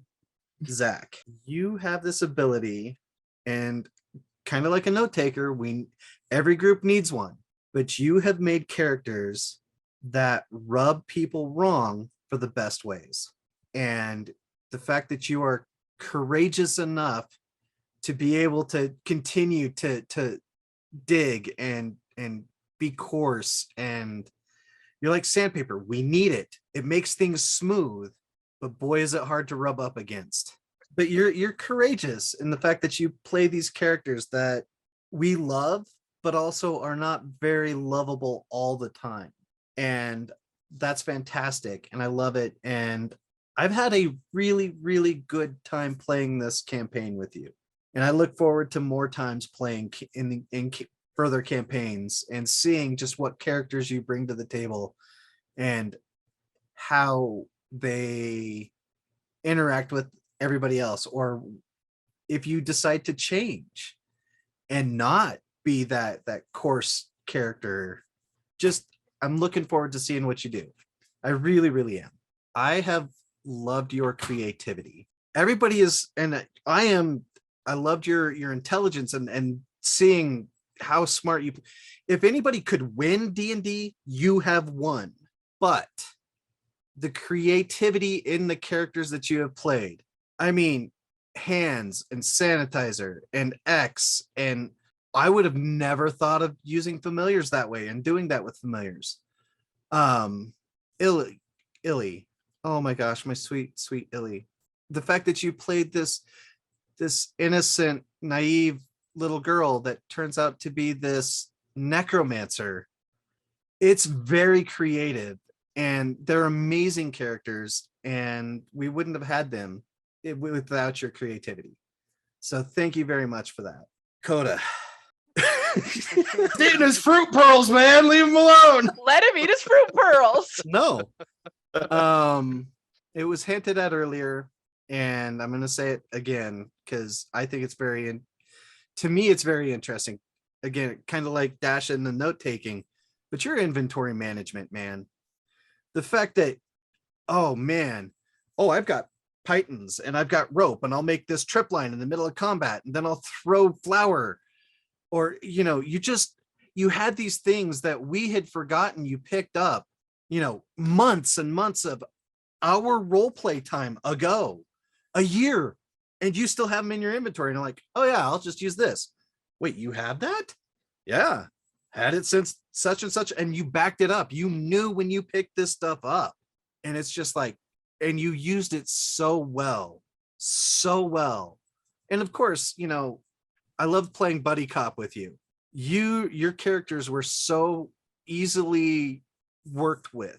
Anook and Argus both just rolled in and just like, oh, orc guy, half orc, whatever.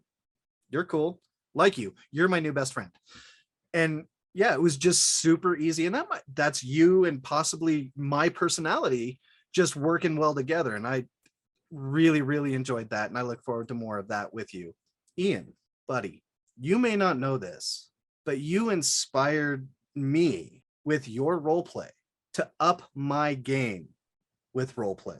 I felt like I was just surfing on your wake and just trying to keep up. And that is just amazing. And I know you're an actor, but being able to bring those skills into this game and encourage other people to do what you do or try to do what you do, that's amazing, Ian. And I love you. And I look forward to getting to spend time with you outside of the game. And I wish you the best of luck with your studies and whatever else you decide to do. Because I know you're going to rock it. You're going to be the best. Literally gonna rock it. He's a rock climber. Well, that's not what he's studying. Aren't you always studying the physical activity you participate in? Alex, it's your turn. Damn it. Yeah. I just hope, because you also were encouraging and inspiring, I just hope that I could have thrown you curveballs during this and keep you on your toes, because you are such an amazingly creative and thoughtful individual that I had to seriously go deep into some of my ideas and really work things out. But you let me do them. A Nook and the whale bomb. The fact that you said, yeah, sure, do that. And then rolled with it yourself to the point where, okay, so I got away with it once. I might be able to get away with it twice, but I don't think it'll be a third time because he's going to have a counter. So your ability to roll with all the chaos that I could bring and your creativity in doing so, and the fact that your creativity in this entire campaign, writing everything, screw Storm King's Thunder, that was just kind of an idea. It was the footprints we followed to get to the den in which was the game. And you brought that to all of us. I have one more compliment before I do myself. I have a compliment for everyone. And this actually kind of flows into my compliment for myself is growth. Y'all have inspired me to grow and become better and do better. And it's through this game that I have learned not just about D&D, but about being a person. And y'all have done that for me. Thank you. Love you, buddy. Zach. Love you. This is how Dash feels going last. Lots of shit's been said. I'm gonna go a little bit out of order here, and I'm gonna actually start with Ian because it bleeds into Dash a little bit. I don't. It was said, but I don't think it was said enough about the early days of this campaign. You two fucking carried us for a while, like straight up, mom, dad of the party, the two furballs, two halves of Sylvanas, dragging us along on their little. It was kind of like they put us in their backpack. Like we're gonna go figure out our stories real quick, and then we'll get to you guys next. But it wasn't. No. But it wasn't a forced thing. It was getting everybody ready so we could all stand together at the front. It wasn't just, all right, I'm going to hand it to you guys and then disappear. No, you guys were still just as forward as you were. But like Rob said, it made the rest of us take that step forward and get a little bit closer to that center stage of we're sharing the stage. This isn't just one person at a time. And it made all of us get better at it. And Ian, I'll know if you watch all of this because I'm sure I'll get a message for this from you. But the last thing that you would have had from Tumult after our stories is I would have gave you one last hug and said eternity is a long time, so I hope you don't forget us. You son of a bitch, Zach. So, we'll find out how much of this you watched. But it was so fun to play with Ian and grow with Departos. Him and Morzier clashed a bit, but it was in a fun party way because it was all of us getting to know each other and what our personalities were at the beginning of the game. And throughout the years of Tumult, of like I said earlier, with the early stages of us going against Xerxes, where he was stuck in that weird spot of I don't really disagree with the order thing. Yes, the genocide's bad. I don't think the entire race should be destroyed, but a lot of their ideals are in the right place. They're executing them terribly, from my standpoint. And the growth to come to that kind of an understanding to where we can have that moment at the end where I sit down and tell you the stories of us cheating death and everything that happened with us bringing back an entire race and sharing that last moment. So thank you, Ian. And like everyone else has echoed, be great with college and everything you got going forward. I hope someday I happen to go to Colorado at the same time as you, or who knows, I might take a trip to that coast and come see you and Kimber up in New York because I have gone there a few times in the past, so it wouldn't be out of the realm of me doing it again. And I guess I'll just follow everyone else with the screen thing at this point. So Allie is there because it's Alex on the top left, so we'll get back to you. Allie, everyone said it. You're super smart. It was so fun. And all I can really say is thank you for the epilogue portion. Just letting Tumult come along and be a part of it because I had to change up what my epilogue progress was because I didn't think I was going to get one. I thought after I activated the Vecna thing, the only thing left on my mind was, yeah, there's a lot of stuff Tumult wants to do, but Vecna would fuck all of that up. So I couldn't let him return. That was the only thing I had left was that he can't go back. I will do everything in my power. I saved my last 2 DM points if Alex made me roll for control. Like he was not getting out of there. So being given that second chance and just being allowed to just write out that last few millennia with you, I know it would have been great. We would have had so much fun because you were a child for all of this by elf standards, like a fucking child, and you still had the maturity to turn down god powers. Said, no, I'm not ready for that. I'm too young. I have a whole life to live to see where I can go from there. I don't want it to stop right here and have responsibility. Fuck that. It was great. So thank you. Coda. Thanks for sticking out as long as you did. I know at the beginning it was probably hard because it is your first D&D campaign. A lot of new people. It was a lot of new people for me. I knew one person coming into this. So thank you for sticking and giving us the funny moments. And I mean, you were the god of joy before getting the power. So live with it, love it. That's who you are. Kimber, yeesh. Bring it on, bitch. I'm ready. Still the third best warlock I've ever known. Yeah. No, just the dynamic. So thank you for the bantering and having to live with the knowledge of when we swapped 2 years worth of memories, so I could just full on explain what the fuck happened with Lysander because it was too hard to put into words. Like, just see it. see what happened and why certain people had that aggression. Like, it is so much easier to just be like, here, I'm going to show you. And you had to try to come to terms with what I had. You're like, that is probably more than he wanted to share. What do I do? And, we didn't really get to that point because a lot of things kept shifting and changing, but it was always on your mind and you tried to play with it. And so thank you. It was fun. Harlan never would have Um, done anything. I got to officiate a same gender marriage. Woo. You may have That was an cast Ceremonia. incredibly woke phrasing, and I greatly appreciate that. Thank you, Rob. Anook was such a good character. He was like the group's big brother. He was always there, always had fun stuff to say, was that heartwarming person. And then switched to Argus, just chaos gremlin, but controlled chaos gremlin. And just fit so well with my character growth that we just had some fun interactions. And like, I can't get over how well you can switch characters like that. Like, you went from heartwarming big brother to chaotic little brother that I am just like, yeah, fuck it, let's do it. Whatever. Yeah. Oh, you got dynamite now? Shit. Come. we got shit to blow up. Like, it just, man, the dynamic is crazy. Dash, I touched on a bit. Like, you carried us through the early campaign, and up until you left, like, for Lysander specifically, the growth that we had, you just kept, bugging me at night during watch when we actually cared to do that for long. It's been a minute. You're just like, I'm not gonna say anything. I'm just gonna come sit next to him until he feels he wants to talk, or you would start the conversation, and it just got more and more. And you just forced me to grow on that side of things. The thinking about those small things over and over again. Like, what could he possibly bring to me today? So thank you for encouraging that growth and just having interesting characters again.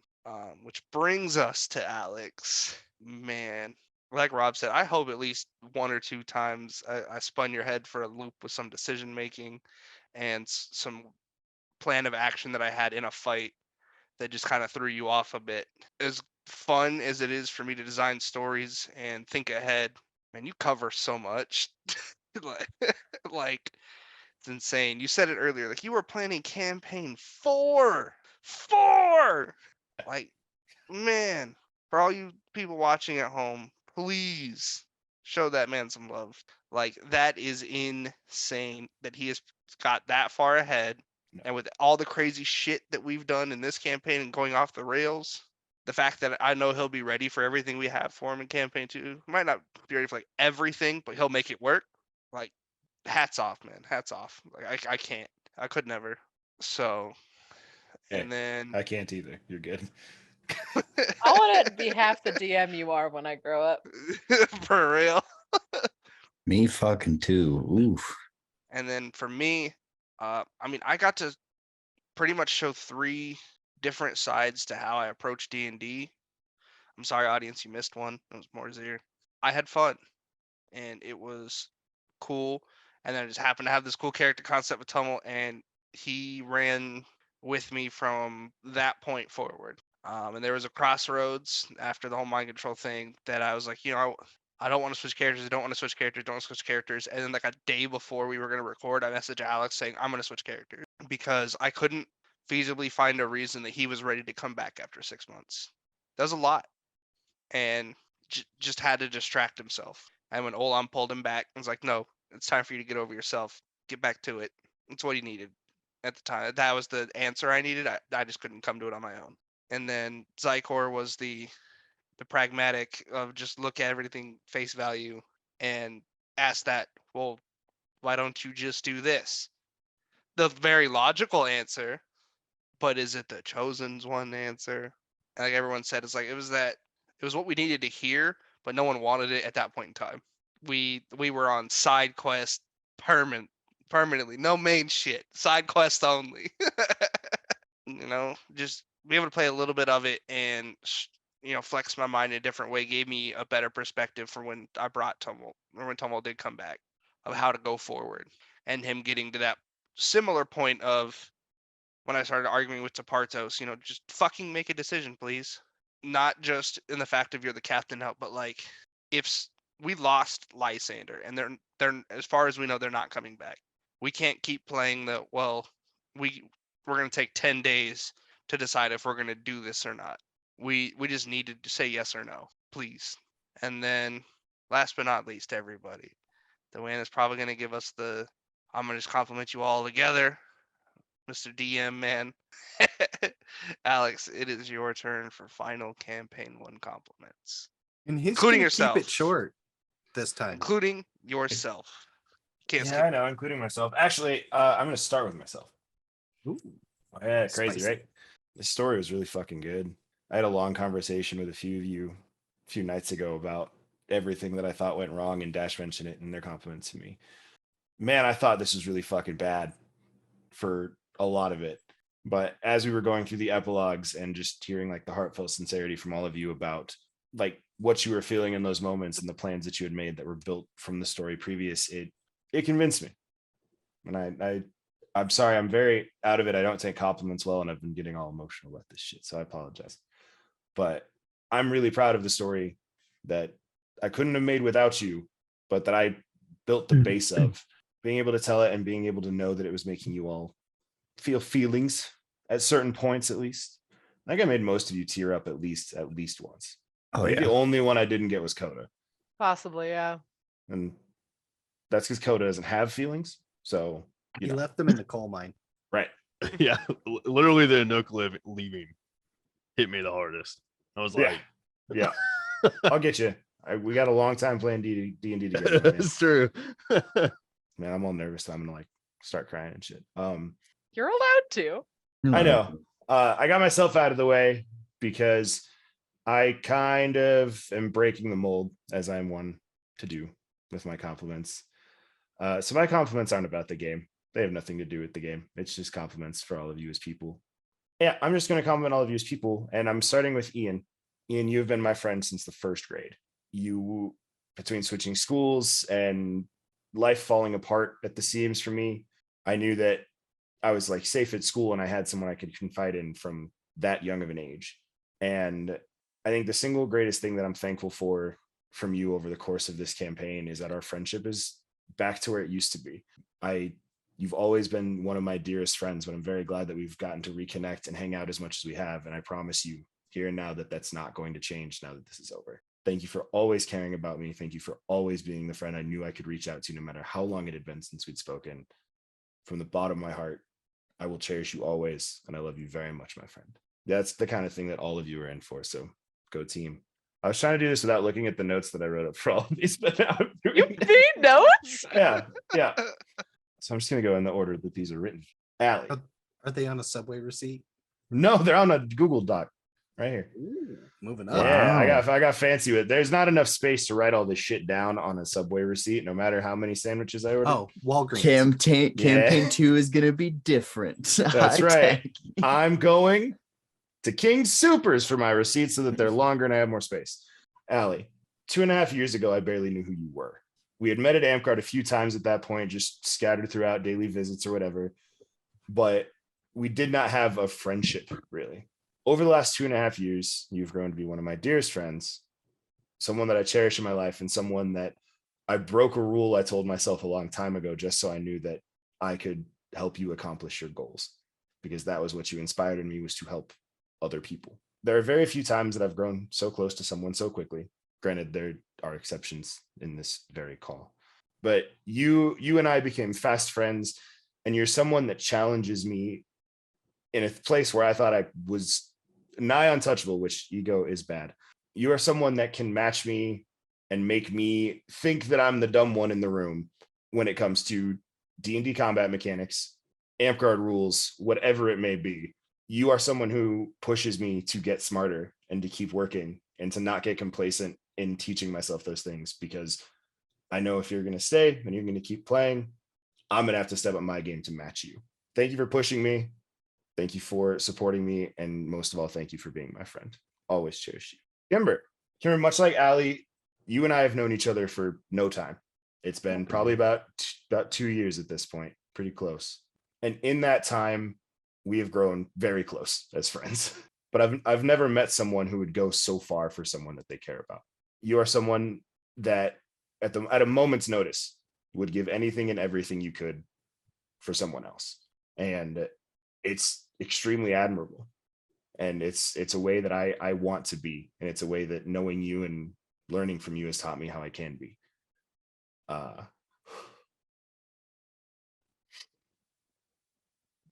These are hard, okay. y'all. It's okay, buddy. I'm here. I'm listening. Okay. That's exactly what I mean. You don't give a shit about what I was saying about you. Moment that you thought I needed anything, right there. You've inspired me to want to be a better person. You have inspired me to be a better storyteller.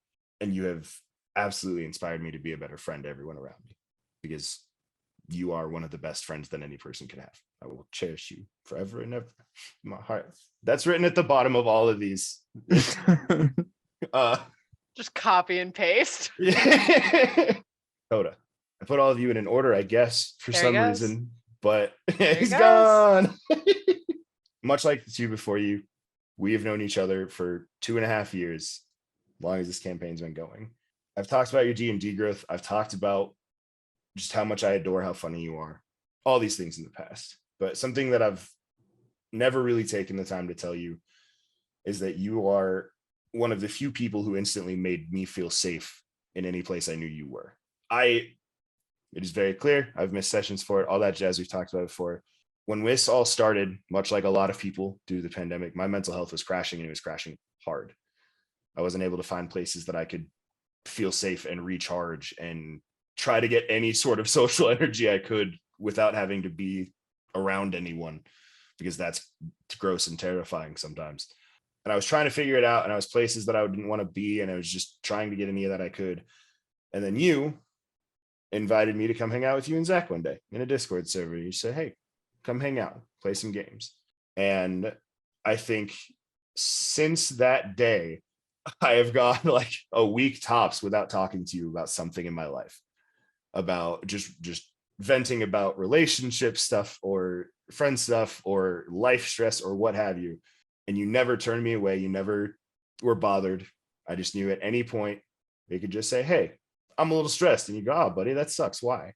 And then 2 minutes later, one of your other friends in the chat would leave or join, and it would always be one of the many quips that I've now adopted into my day-to-day life, such as, yeah, get him the fuck out of here. We got a witness to that earlier.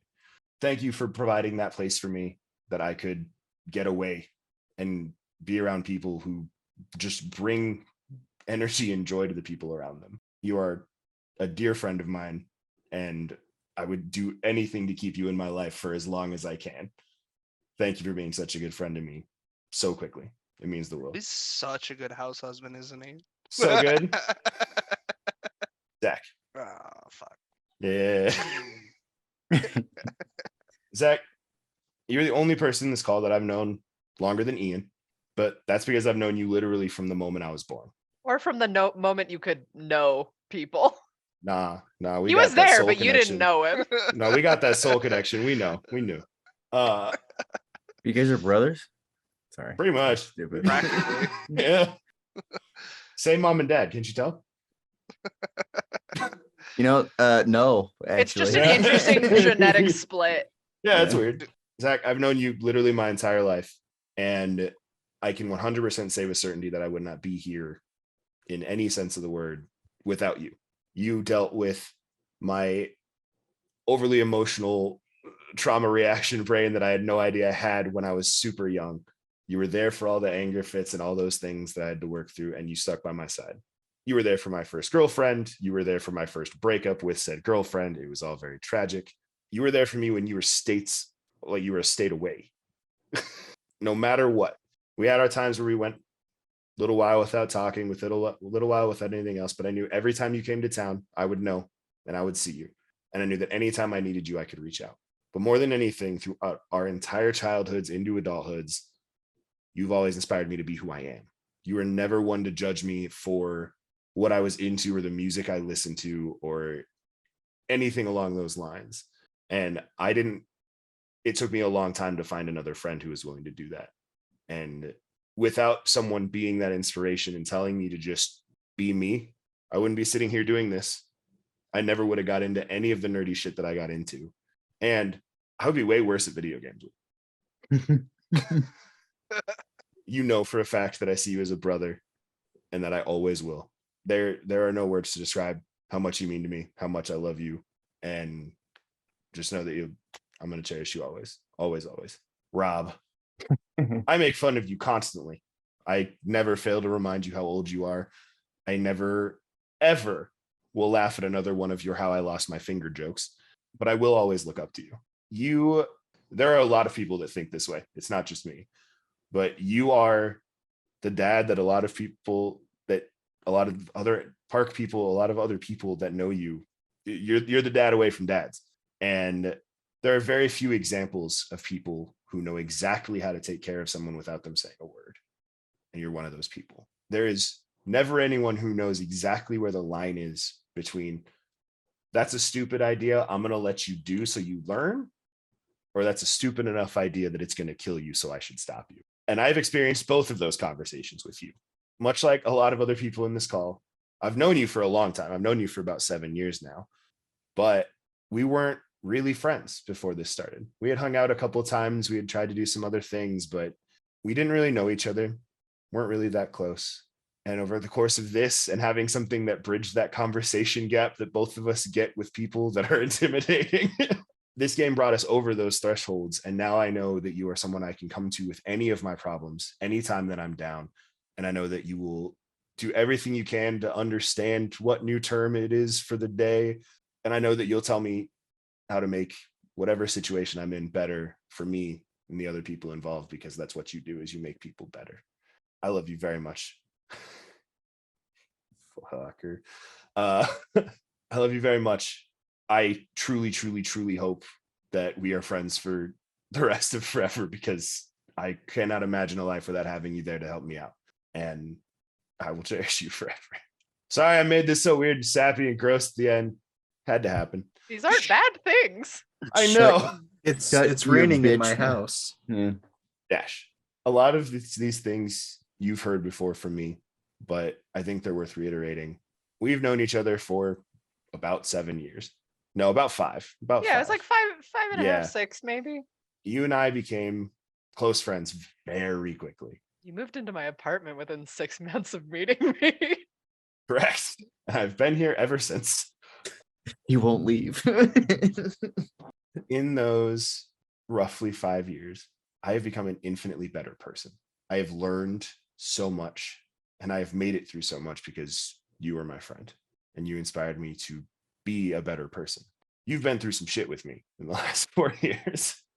Hospital trips, mental health crises, the whole kit and caboodle. I lost a trash can because of you. True. But never once have you ever judged me for it. You've never looked at me differently for who I am or what's going on with me. Even with recent news, you made me feel like it was going to be okay. There are very few people in this world who have a heart like yours. One that beats so strong, not for everyone, but for those that are close to you. The people that deserve it. Words cannot describe how much you mean to me, how much your friendship means to me. None of this would be happening if it wasn't for you. And I would not have the friends I have or the knowledge that I now have if it wasn't for you being my friend. So thank you very much. I love you more than words can describe. I will cherish you forever. I was so close. Since I'm the one that can do it from everyone. Feel free to cut this all out. It's fine. It's fine. They're editing this one, so this is their call. Well, that's you.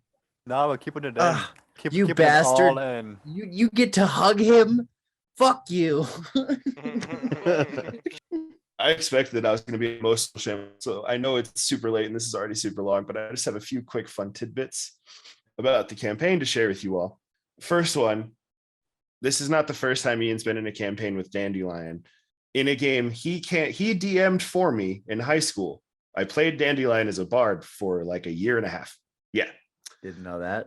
Yeah. I don't think I don't he think realizes Ian that did, either. yeah. Second fun little tidbit. I made NPCs of each of you in the world. Places I figured you would never go, so I wouldn't have to actually explain that to you or why I did that. But very Of early us on, as people? yeah, like Oh. yeah. So like somewhere like Dash was running around, Zach was running around. I made my own version of like fantasy NPCs of you and all that stuff. But yeah, Well, now I want Uh, more details about that when we're not in a 4-hour Zoom call. it'll be a Patreon special when we get enough viewers to warrant one of those. Third tidbit was this is kind of a bigger one. It's mostly for folks at home. I got very stressed and nervous writing this and doing everything about it, and plans went very wrong. And so I made up a bunch of shit, just like a lot of it, Couldn't even tell. Half the shit you told us that was made up, Coda and I were like, what the fuck? Yeah. And that's Improvise, the actual adapt, tidbit here overcome. is Olan's return and the end of the assassin fight. I made up completely on the spot because I made the enemy too strong and he was going to murder all of you, and that seemed bad. So I both made up his that whole death scene. and his return were ad-libbed bullshit. Correct. Yeah. You put absolutely. me through turmoil for ad-libbed bullshit? Yeah. And I Fuck. did it well. Fourth thing, I only have 5, I promise you. Fourth thing is that I was told not to give him credit, so I will remain. I didn't write the story by myself. I have a friend. He helped me write 3 of the encounters because I couldn't figure out what to do. And he said, "What about this?" And I went, "Yeah, that's good. I'm stealing that." Hell yeah, buddy. So it was very brief. It was mostly like side quests and combats and stuff like that. And that's why he didn't want credit. But thank you, my friend, for helping me with the encounters I couldn't figure out. And fifth, this isn't really a fun tidbit about this show. It's just one more time for me to say thank you all for going on this journey for me. For me, not for me, with me. I mean, you're the one that wanted a YouTube show. Yeah. This was a pipe dream of mine, was to have a group of people that were good enough at this to make a gosh dang show. Y'all are those people. It's all worked out better than I could have ever expected. And we told a really fucking good story. An absolutely banger of a story. Absolute banger of a story. It's been an incredible journey with all of you. The story we've told is phenomenal. And it truly warms my heart to know that all of you still want to be here, still want to be playing in one of my games, still pursuing this crazy ass dream of mine with me. From the bottom of my heart, thank you all so fucking much, because none of this happens without y'all in so many ways, especially Coda and Dash. You know, it's the editing. Coda, go up, go this way, like up. Yeah. Yeah. Ow. Seriously though, thank you all. And So thank you much. for convincing us we could do it. Yes, thank you for doing this. You thought we were a Getting group us good together. enough to do a D&D show, and boy howdy, at the beginning we were not. Well, I'm a trial by fire kind of guy, you know, so you just gotta, it's my DM style to a T, and my D&D player to a T is you just throw some shit and see what sticks. Yeah, we did it. Is it really?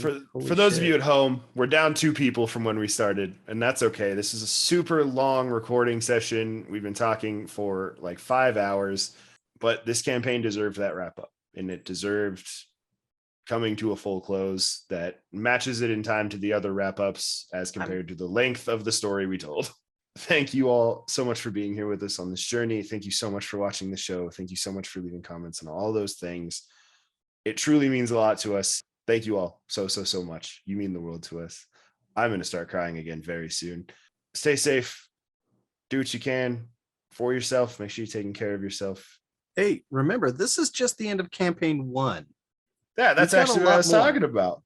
Thank you all so much for watching, and we will see you in 2 weeks. Thank you again. We'll see you then. Bye.